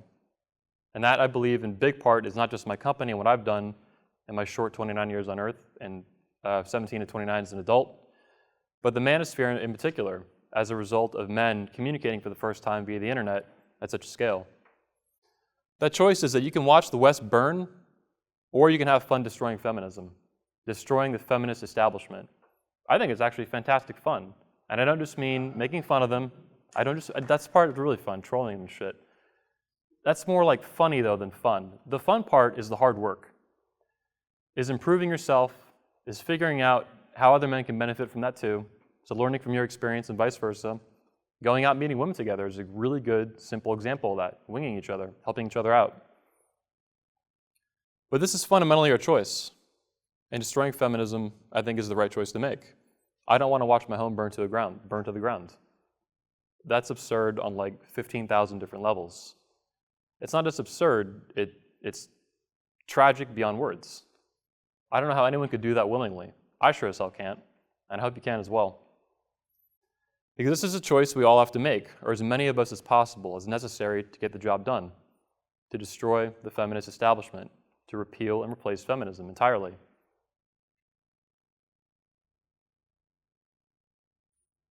Switching gears a little bit, why Florida? Obviously I was born here, that was coincidental, but pretty awesome. I love Florida, we're gonna get into that. Let's talk about Florida. We're specific. Socrates was talking about specifically Orlando in Central Florida. Florida is the first world tropical paradise. This is something I figured out freezing my ass off in parts of Europe. Parts of Europe are fantastic. I had a good time, but I don't like being cold. People come to Florida. There's about 21 million people as of right now in the state of Florida. They come from all over the world and all over America. We call you guys snowbirds. You guys roll in the winter and you roll the fuck out in the summer and it's hot. I love it all year long. And obviously millions and millions and millions and millions of other people do as well. The state of Florida, with regard to the 50 independent states in the United States, is very business friendly, top to bottom. It's not the best, but it's pretty damn good. It has excellent firearm laws, which, as you mentioned with security, I think are very, very important. But beyond that, Ivan Throne spoke to you guys yesterday, speaker of this conference for the first time. He mentioned something very specific in relation to this, I believe. I'm paraphrasing, but his statement was that your ability to speak freely is only as good as your ability to enforce it. This doesn't mean initiating violence. This doesn't mean showing a gun off to threaten somebody or intimidation or anything like that, or to silence. It means defending yourself or protecting your right to speak and not be silenced in physical real life, which is really, really rare. But at the end of the day, that's what it comes down to, or it can. So I believe firearms are incredibly important for a huge number of reasons. Never mind that the United States was founded on the use of firearms and treason, the principle of treason, the principle of secession, which is very interesting and not talked about enough. But Florida is fantastic with this, and this helps with security. Not all states are. Florida is. Florida, in my opinion, in my judgment, has a good political environment. That doesn't mean it's perfect. That doesn't mean we won't have any major issues. It means the probability of that happening is less. I'm also a second-generation Floridian. I was born here.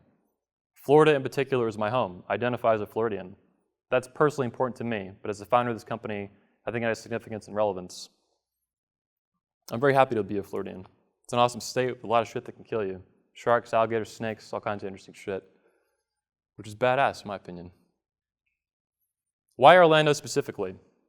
Number one, as with the 10-year anniversary, it's the city of our founding. That is important.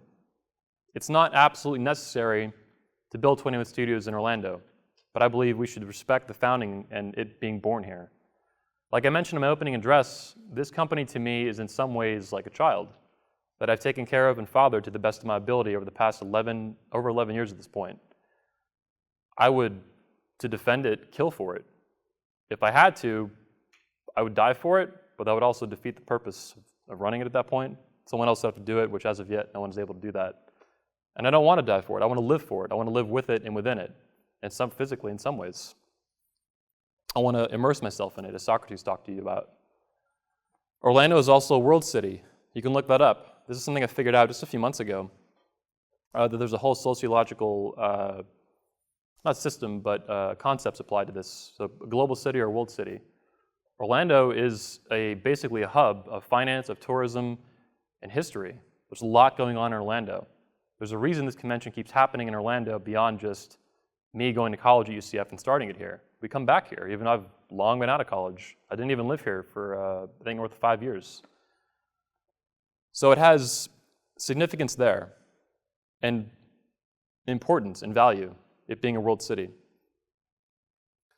Central Florida also, with regard to Florida, this event almost didn't happen because of Hurricane Irma recently that came through the state of Florida. Caused a lot of damage, a lot of problems. Central Florida, at least within the state, is obviously inland, central. It's way above sea level. It's not on the west coast or the east coast. On the coast where you can get storm surge, things that cause major problems. Hurricanes can still cause huge problems, but it's a lot better off being in the middle of the state. You definitely don't want to go to a coast with a hurricane coming. Putting a building there, not ideal. It can be done. You have Tampa, you have Miami, but Orlando is smack dab in the fucking middle, right where I want it. We also have an example to work with from Central Florida, Lake Helen specifically. This is a picture of Arthur Jones, I believe specifically at Nautilus Studios. I don't know the exact origin of the picture. But Arthur Jones is a hero of mine, along with Steve Jobs, Ayn Rand, and a number of others. He was someone that I've spoken to you about, has been spoken about this event many times over, including by Jim Flanagan specifically, who I, to my knowledge, worked with Arthur for about 40 years. He spoke to you guys on Thursday at this conference and shared some of his experiences with Arthur.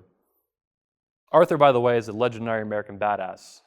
Basically the combination of like Tony Stark, Iron Man, Indiana Jones, and like Hank Reardon from Atlas Shrugged. This guy was an incredible human being. Wasn't perfect. Again, that's an absurd standard, but this guy was badass to the bone. He died in 2007, by the way, just a few days after this first conference. He built Nautilus Studios in the 1980s, I believe. $70 million facility, television studio, for his company Nautilus, which you guys have probably seen at the gym throughout the United States. Arthur was critical and essential in building up fitness clubs as you guys see them now. All these different gyms throughout the United States, started by Arthur, or in huge part initiated by him. Nautilus Studios, which is still around, you can go check out the building. It was 170,000 square feet of space, over 35 cameras, and again, Central Florida. The fact that he has so much relevance to this convention is talked about repeatedly, I think, is also supportive of picking Orlando. And it's a good example, and we're going to actually tour it. We're planning on it. Switching gears a bit. Again, like I spoke about in my first component of this talk, the manosphere is not the flip side of feminism. I believe this is a false dichotomy or a false analogy. Incorrect. But it is a response to it. Every branch, in my judgment, of the four I've spoken to you about, MGTOW, the Red Pill, POA community or seduction community, and the men's rights activists, in a significant way, if not entirely, their origin is feminism in a greater context. It's a response to feminism. Each one has a specific focus. And I believe very firmly, we all share a common enemy, feminism. And again, that's specifically feminism, not feminists in the millions. It's the ideas and the ideology as a toxic shithole. At the same time, men are tribal. We're not herd thinkers. We're highly competitive and we have low in-gender preference. I bring this up because I'm not here, A, to make publicity stunts. I don't give a shit. I care about the truth, I care about reason, I care about science, I care about ideas. I care about men and women and individuals and families and children and marriage and the future of this country and the West. So in terms of men organized, Jack Donovan speaks fantastically about this in The Way of Men towards the end of it. I don't believe we have in our future as men in the West, in this century, a large-scale social movement. We're probably not going to be putting on dick hats marching down Washington, D.C. anytime soon.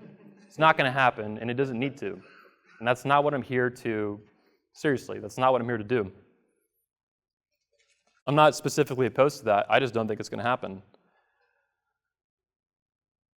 But we need, like we've talked about with 21 Studios, we need to destroy feminism, destroy the feminist establishment, and we need to do that as effectively and quickly as we can. And I believe organizations like 21 Studios and the 21 Convention are the key to doing that. New media, as with getting Trump in office, regardless of whether you like him or not, is a really good, recent, intense example of that. That's serious change, at least in the short term, if not in the long term. We'll see. At the same time, the manosphere does share this enemy. It's definitely not united. And I don't think that's going to happen. But if anyone could do it, it's probably me. I've brought together speakers from all over the world 14 times now, from completely fucking different categories of human life. We've had personal trainers speak next to medical doctors, okay. Speak right next to a fucking dating coach. Fine, dating coaches are great. We have some of this event. But to have medical doctors with 20 years of experience actively practicing medicine and PhDs and all these different speakers speak on the same stage literally within minutes of each other sometimes is unreal. Doing that, by the way, is extremely fucking hard, at least initially. It's gotten easier over time as the company's grown, and this has been repeated time and time again. That doesn't happen anywhere else in the world. Other people that try that end up getting truly crazy assholes like quacks and stuff. These are serious speakers that take their reputation seriously on both sides, from the dating coaches to the red pill, to medical doctors, to exercise physiologists, and on down the line. So if anyone could do it, I think I could. Whether or not it'll be necessary, to be honest, I don't know. But if it becomes necessary or tremendously beneficial, I'll take a look at it. We'll see. I want to briefly get into common rebuttals that will be thrown at this talk. Number one, they're going to say, oh, you hate women. I think this is like just the instant knee-jerk. It's the easiest pot shot. Number one, you hate women is not an argument. If you say it, I think you're a fucking loser. You clearly, I think, at that point have ceded defeat, at least if you don't continue with anything, which people who say this really don't. They just like throw it at you and expect you to shut up. It's not true.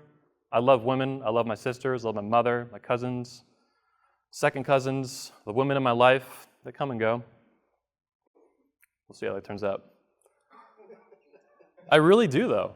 Like, it's not even, I don't even feel the need, I'm just going to shut up about it. I don't give a shit if people say it. It's not true. If they think that, again, I think they're just trying to derail their argument immediately with as much toxic shit as they can throw at you because they have nothing else to say. They're losers. Another one will be feminism did this and that, and it's amazing, and it's this angelic little movement. It's gone a little bit, sideways, but it's so great, and we can fix it. No, you can't. It's fucked. It's been fucked since day one. Everything it did, to the extent any of it's useful, let's assume some of it is. To the extent it did that, it did it in the worst way possible every step of the way. James Damore is just a recent, clear example of that. Young guy, focused on the truth, working at a major company related to this company. He got fired immediately just for having an opinion that was not approved, for thinking, just for fucking thinking, and then having the audacity to type it up. So that argument with feminism, it's amazing, you need to defend it, it's all bullshit. Continuing, they're going to say next, this is a war on women, which is already a prepackaged knee-jerk response. They'll throw out stuff like anything like this, even remotely like this. What they're doing is they're exchanging feminism with women. They're trying to make you believe that's the exact same thing. It's not. There's a lot of male feminists, which really sucks. But a lot of men get brainwashed into it or legitimately believe it. Or they have, actually a lot of other sexual strategy stuff that Rollo and others talk about, where they believe identifying with women will get them laid, etc., etc. Feminism, however, is not women. This is a lie, and they're manipulating you on purpose, I believe, to manipulate your ability or your desire to protect women. This is a bold-faced fucking lie, and they know it. They want you to shut the fuck up, do what you're told, be controlled. No. It's insidious. It's deeply ironic, though, that feminists will say this kind of content and these ideas are war on women. Feminism is a war machine, a cultural war machine that hates men and is a fucking supremacist movement right in the open in the West. Disgusting, deplorable, to borrow a word from them, 100%. And it's a war on masculinity. This is something that you need to remember. It's a war on men as well, but I think, I can talk to some of the speakers and work some of this out. This is really advanced shit. It's really a war on masculinity. We're the source of it. So they need to destroy us too. They need to control us and emasculate us. But first and foremost, it's a war on masculinity. It's remove masculinity, remove the man along with it. He's the source of it. Get rid of him, you get rid of masculinity. They'll also say, of course, you're extreme. You're radicalizing men. And this is the shit they fucking do. This is a celebrity who, at the time of doing this on the left, worked for CNN, I believe, as an independent contractor. I chose this image, rather than the direct image that you guys probably saw she posted on Twitter or whatever, when this all happened earlier this year. This is a video or a picture. Actually, it might even be a screenshot of a video. Same thing for this purpose. Of video being taken of this event. There's actually a man in it. There's probably someone on the far left of it. Those guys did the lighting, did the makeup. They set this shit up. They edited the videos, the photos. They published it all. A whole team of people, who knows, 5, 10, 20 or more, went into the production of this. And now, and if we need to make very clear too, it's easy to blame this on politics. But I believe that's just the icing on the cake. That's a secondary mechanic of how this happened. A major female celebrity chopping off the head of a sitting US president as if she had killed him. First and foremost, it's not a political statement. They want you to believe that because they want to hide what's really going on. This is violence being normalized against men and a war on men and a war on masculinity. That is first and foremost what it is. That's the cake. The icing on the cake is that they hate Donald Trump, they hate his policies, they hate him as an individual, they hate his policies, they hate that he's president, they hate his politics, and on down the line. That's secondary.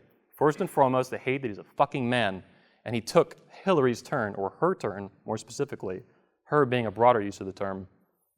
On the right, so these are people they'll call me, this company, anyone who's associated with it, extreme and radicalizing. On the right, we have a major TV show, I think this is in like 2007, 2008, the late 2000s, women laughing about a man's dick getting chopped off, I think it was his wife, and then thrown into garbage disposals, spinning around. Ha, ha, ha, ha, ha. Fucking funny. These are the exact same people that will call us extreme and radical. That's funny. Imagine if you had a wife and you chopped her tits off or her clit in the middle of the night and threw in the garbage disposal. Would they be giggling? Nope, not funny. But all of a sudden you chop a man's dick off, you fuck up the rest of his life? Ha, ha, ha, ha. Go fuck yourself.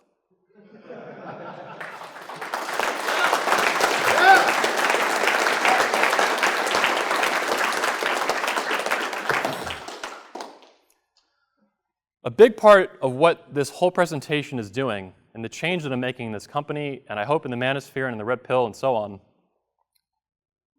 feminism has been winning, unfortunately, for 100 fucking years. They've lost some battles. Hillary not winning was a big loss for them. Yeah. But it's been a defensive war. Everything is at best responsive, if not reactive. There's no offense. And yet they're attacking. And we're playing defense lightly, trying to tread carefully, not piss anyone off too much. Am I going to get silenced? Am I going to get censored? It's all defensive warfare. We're losing a lot of the time. They usually win the battles. They've been winning the war for a century straight. This was recently tweeted by, I first saw this from Ryan Stone, the speaker here, yesterday morning. How to stop the red pill phenomena from spreading. And then she went on to list all this bullshit about how evil it is and how to stop it. They're actively trying to shut this component of the manosphere down. This isn't the first time this has happened. It's not the last. I think he specifically cited that this is a threat. He's right. They want to shut this shit down, regardless of its merits, regardless of the science, regardless of the facts, regardless of how I think the vast, vast majority, if not every single person in it, is serious about it. I sincerely, for example, believe feminism is a war on men and a supremacist movement. This is not a publicity stunt. This is not a joke. I'm not exaggerating. It's real, and it's all around us all the time. So we need to stop playing defense. And 21 Studios and this company moving this direction, constructing studios like that, physical real-life buildings in a series, this is an offensive tactic to create more media of higher quality and bombard the fucking internet with it. Drown them in videos. And more media beyond that, not just videos. That's just what I think is the most powerful. It's what I'm best at. It's what I'm going to do. It's what I've been doing for 11 years.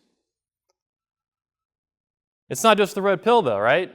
The red pill is probably the most hated component of the manosphere. More so than MGTOW, more so than the PUA seduction community, more so even than the MRAs. This is an article I found that went into the whole manosphere. All 4 of them, plus a couple extras like Gamergate, kind of loosely related things. And then they pick out mystery to put at the top of all fucking people. I guess Rollo gets up there next time. Congrats, buddy. So it's not just the red pill. The manosphere, I think, it's a bad idea to just stand by and be like, oh, well, the red pill's fucked. They're going to get nuked by a blue-haired feminist with a delete button someday. Probably soon. They hate every single component of the manosphere is despised. little bit different degrees, a little bit different reasons.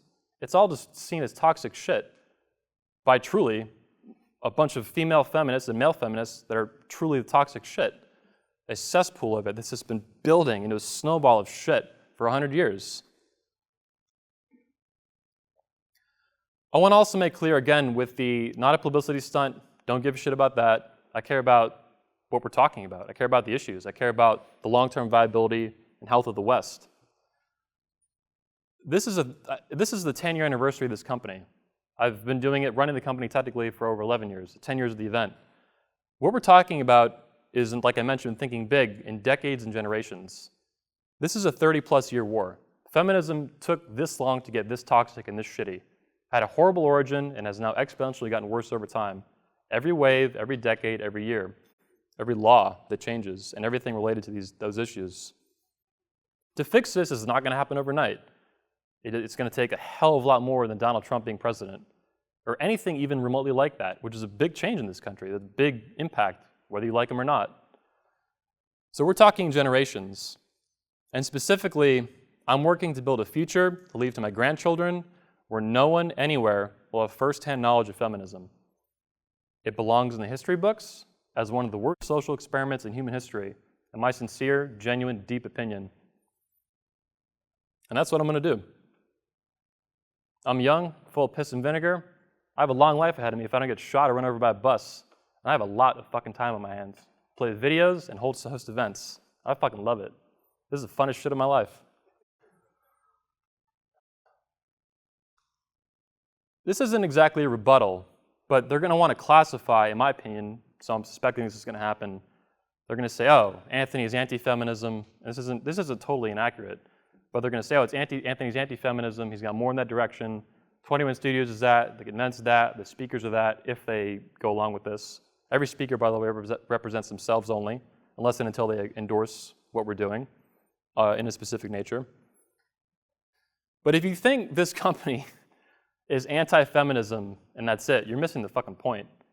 My goal is to destroy the feminist establishment, to destroy feminism completely. I'm not here to just over the next 30 years, criticize it, challenge it, make fun of it, produce educational content for men to become more powerful and improve their lives. I'm here to fucking destroy it. I really want a future for my grandkids or their kids. I don't have any kids yet, by the way, but I'm thinking ahead with this shit, where no one has any first-hand knowledge of it. It's fucking gone. All the toxic bullshit is in the past. So it's an unapologetic destruction of the feminist establishment, a full repeal and replace. I'm not fucking kidding. Neither is Sock, by the way. He's a badass motherfucker. One of the things I think also will get thrown at me, and I've heard this before, about these issues, is this is impossible. Feminism is too big. It's infiltrated every arena of human life in the West. Like I mentioned, that whole fucking list. Every branch of the military, every government, every school, every church. I'm speaking to you, by the way, as an objectivist and an atheist. I find shared values with certain religions and people affiliated with those religions. But I know even more than the shared values, we share a common enemy. Feminism hates religions. They hate schools. They want to indoctrinate and spread their shitty propaganda to all of it. And they've done a really good job of that. So when people tell me it's impossible, I see that as a personal statement from them and nothing more. I think it's solipsistic. Basically, they're saying it's impossible for me in that I don't know how to do it. But if it's impossible for you, that doesn't actually mean it's impossible.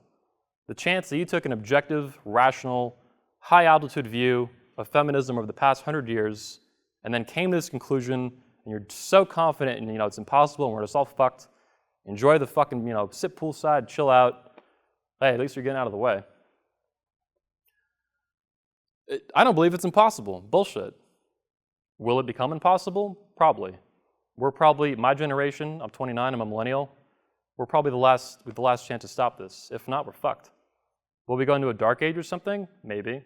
My opinion is no. The world has too much technology and too many weapons of destruction for that to really happen. I think things would just collapse and then some really bad shit would happen. So it's not impossible. This is a hopelessness that is bullshit. If you have it personally, okay, that's you. You can change that if you want and you want to look into it, and you should. But I don't believe it's impossible, not for 1 second. People have told me shit's impossible my whole life, since I was 17 years old. It's always bullshit. You can do almost anything you can fucking think of that makes sense with the physical laws and reality. Destroying feminism is very far from impossible. The creation of the United States was, in my opinion and my judgment, a much more significant and more difficult struggle. And it happened. We're fucking living in it. We're sitting in it while I'm standing in it. You guys are sitting in it right now. They'll also say that too much money. How's it going to happen? This is millions of dollars. I don't have millions of dollars. Not even close, but I will.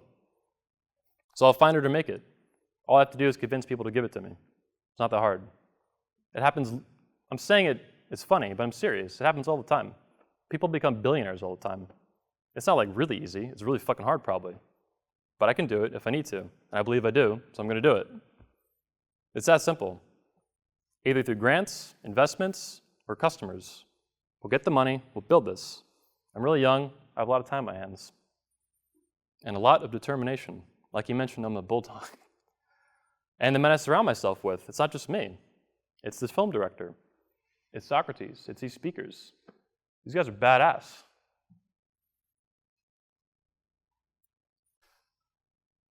As you've noticed, I have a YouTube button up here from YouTube. It's an award they sent me last year, breaking 100,000 subscribers with our channel. Just last night, I think coincidentally, perhaps not, but probably, maybe not, I discovered that about 50 of our videos were hit with, it's not censorship yet, but halfway there. And I mentioned this earlier in the last earlier components presentation. About 50 of our videos were hit with demonetization, limited or completely. They no longer make money. That's a problem. That's YouTube, and this is YouTube.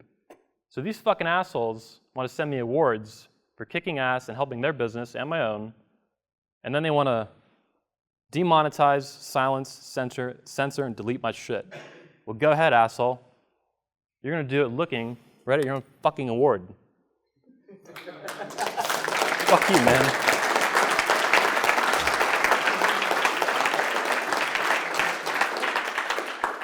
I mention this specifically because the probability of this presentation being censored, so they're a little clever to basically silence it, right? Or just outright deleted, the probability of that happening is pretty fucking high. It doesn't matter how tight we stick to their community guidelines, terms of service, and various other policies. They don't give a shit. And I'm telling you as someone who's been on YouTube for over 10 years, I understand these policies, and I talk to them all the time. I have a phone call with partner managers. I have a dedicated one now with this company. I talk to them once, twice, 3 times a year.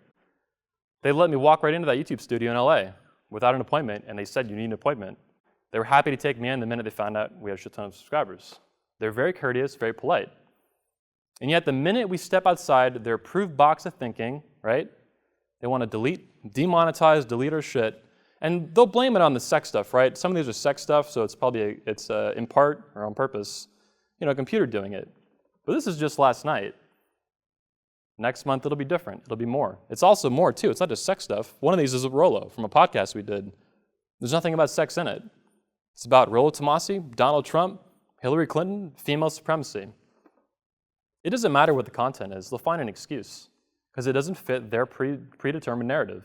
It doesn't fit the feminist establishment that men and women are fucking identical and there's never any difference and all this collectivist nonsense that they want to shove down your throat.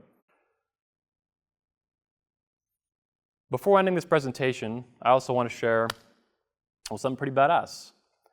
This presentation is going to be an experiment to get ahead of their bullshit at YouTube and Google.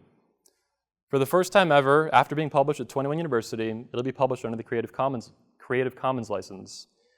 That means you will have the ability to download it and publish it and monetize it if you want, anywhere on any platform. You have my full permission to do so. It's easy to find one video on YouTube from one channel and delete it, and other platforms too, vid.me, Facebook, Vimeo, various other platforms. This will be the first speech we ever do that with, and from there I'll consult with the speakers, and we'll look into how it works and if they want to do it. I'm not just going to do it with them without telling them ahead of time, or work with them. So I'll decentralize the platform while still growing the one on YouTube and others. This will massively, in my opinion, in my suspicion, hinder their ability to silence this content, mine and anyone else's we do it with. And you guys can take the whole video, you can take parts of it, whatever you want. Spread it as I request. You don't just have my permission, I request You download it, and spread it as far as you can on every platform. I don't care if it gets one fucking view. 1, 1,000, 100 million, whatever, doesn't matter. As much as you can get to it, great. Just put a link back to the website, any of your websites. 21university.com, the21convention.com, anything along those lines. Greatly appreciated. And don't fuck up the video with like banners and shit. Keep it simple. Or you will piss me off.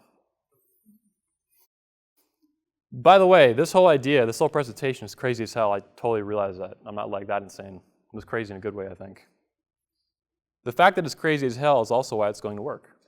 No one's ever tried something like this. The internet's still very young. Wherever it's at in its timeline of its life, it's still pretty young. When I was a kid, it didn't even exist. Well, at least in terms of my access to it. I think it's going to work. Time will tell. There's no guarantee. The future is masculine. I told you to remember this title at the beginning of this talk. I wasn't kidding. Come hell or high water, this is going to happen if I have anything to fucking say about it, and I think I do. I think the future being masculine will set off a reformation, a masculine renaissance, and the next enlightenment. And if we don't, well, we're fucked. I don't like that idea. I like to be happy and alive. Let's do that. So ladies, feminists, and your male brethren that have been brainwashed or totally made horrible choices to stick with that shit, your time is up. No more of your bullshit. Men that love women learn to say no. This will be the biggest no women have gotten in 100 years. Regardless of how many men join us in the manosphere and this project and this company and this event. This is a huge no. No more bullshit. I'm sick of it. You guys are sick of it. Thousands and millions of other men are sick of it. It's toxic and it's getting worse and it's extremely dangerous. When I picked this tagline for this company, or this is one of actually many different taglines we've used, I picked it on purpose. I was thinking about the 21st century, not just a few years, not even just a few decades, the whole rest of the century. The 21 Convention is the men's conference of the century. It is the #1 event in the world for men, period. I think most of you guys, if not all of you, will agree, especially if you've been to other conferences like the speakers have. They tell me different variations of this all the time. Sometimes they might be kind of telling me what I want to hear. I don't think that's very common though, but it might happen. So what? Most of the time, I think they're fucking serious. They're really serious. This is amazing. Whatever the size, whatever's going on, this camera work, this event, the professionalism of it, and the seriousness of it is insane in a really, really positive way. A final word. Crushing feminism and the feminist establishment does not magically fix everything wrong in the West. There are many different problems outside of this that have little or nothing to do with feminism. But even specific to men and women, we've always competed, we always will, sexually, socially, and otherwise. What destroying feminism does is sets the stage for a masculine renaissance and the next enlightenment, which is exactly what we need. Like building a building, you have to clear the shit off the lot to build something. That's exactly what we need to do. That's what we have to do. And if we don't, well, we can't do this, and we're fucked. Over time, bad shit will happen. That's it. Thank you.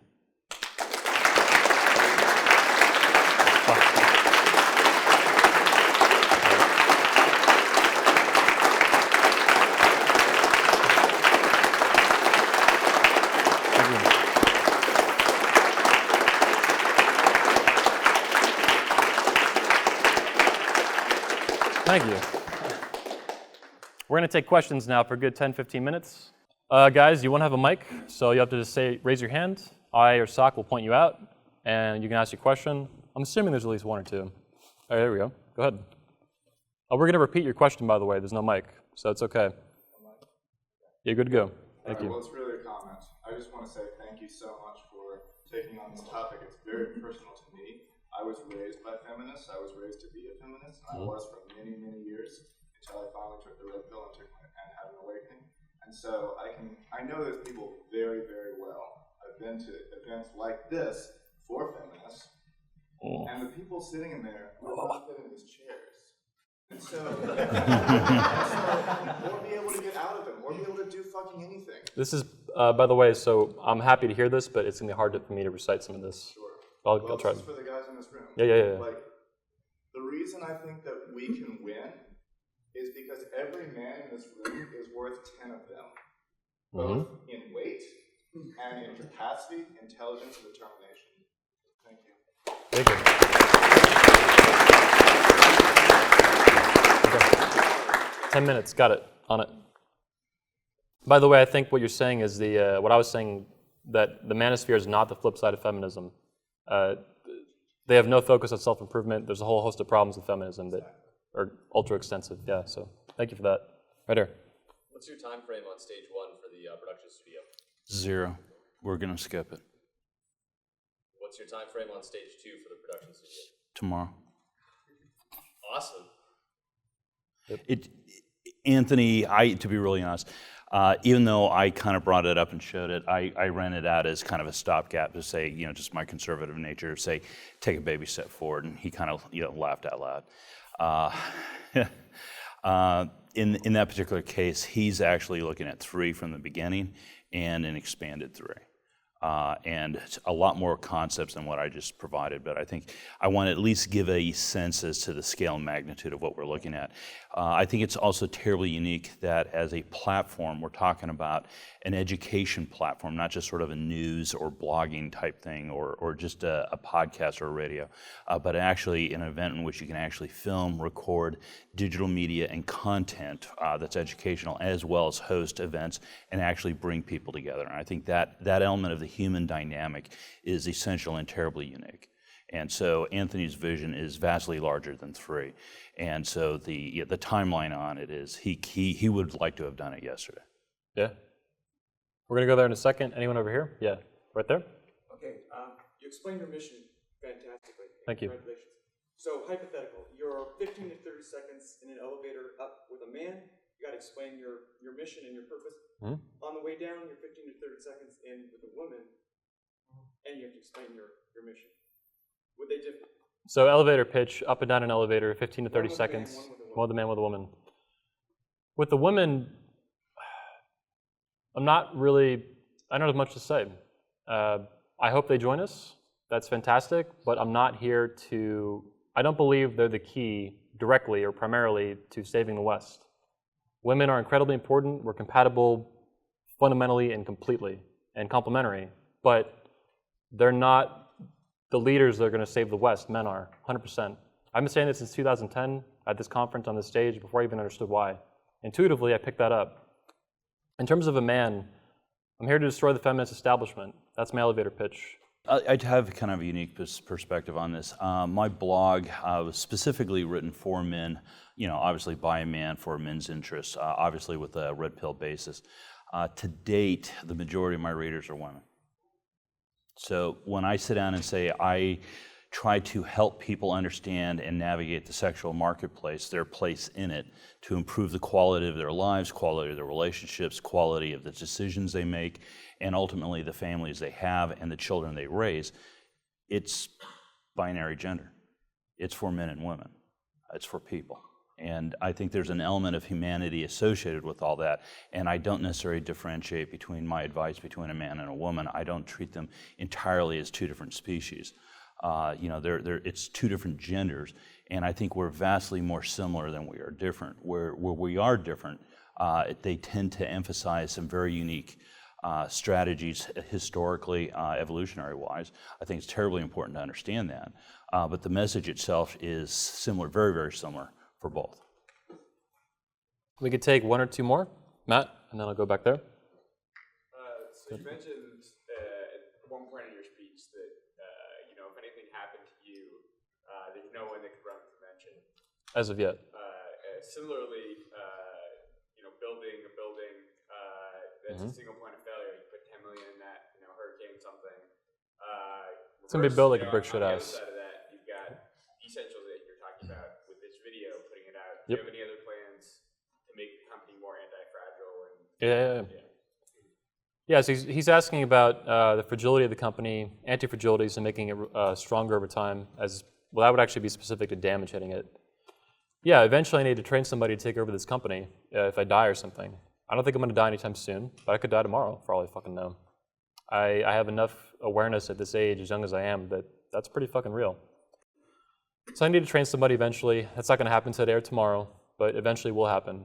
Steve Jobs died in 2011. I remember the day he died. Apple is still, I don't know if it exactly was then, but it is now the most valuable company on the face of the planet. It's doing pretty well. Would it be better if Steve was alive? Yeah.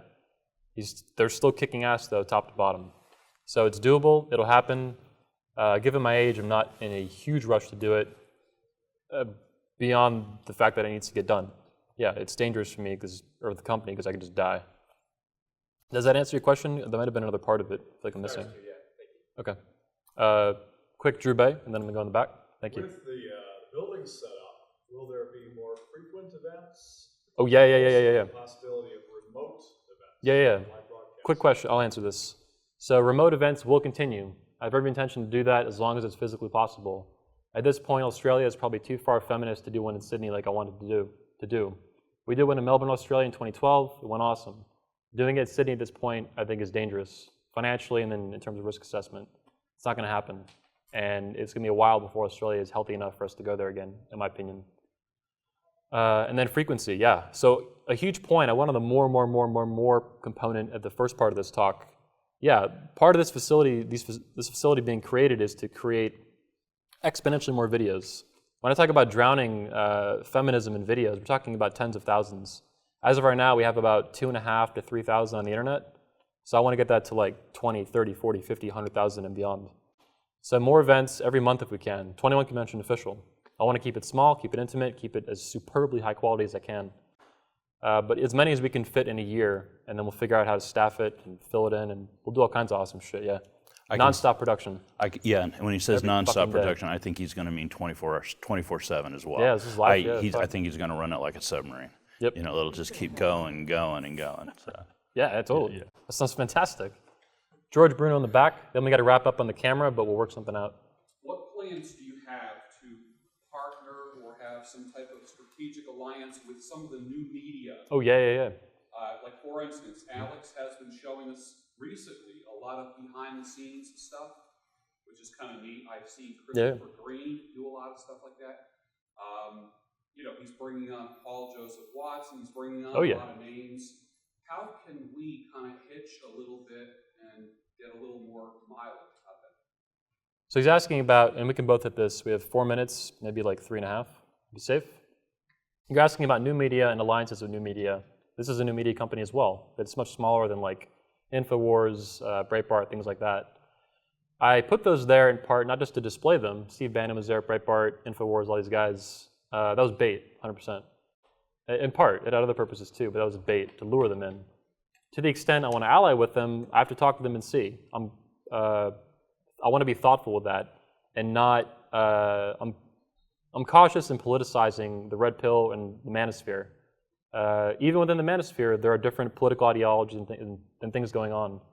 So I'll do the best I can, which I think is pretty damn good, and I'll make alliances when and where I can that are truly beneficial, mutually beneficial.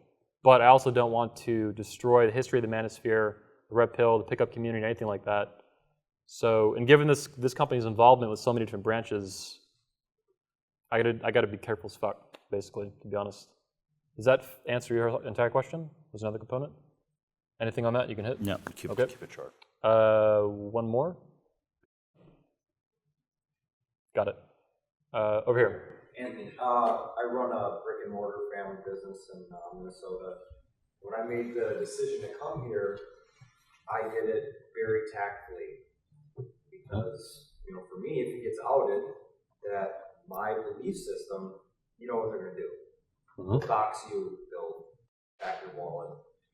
Try to destroy your life. Thank you for putting your money where your mouth is and your balls right in your fucking line, man. It's awesome. Thank you. Thank you.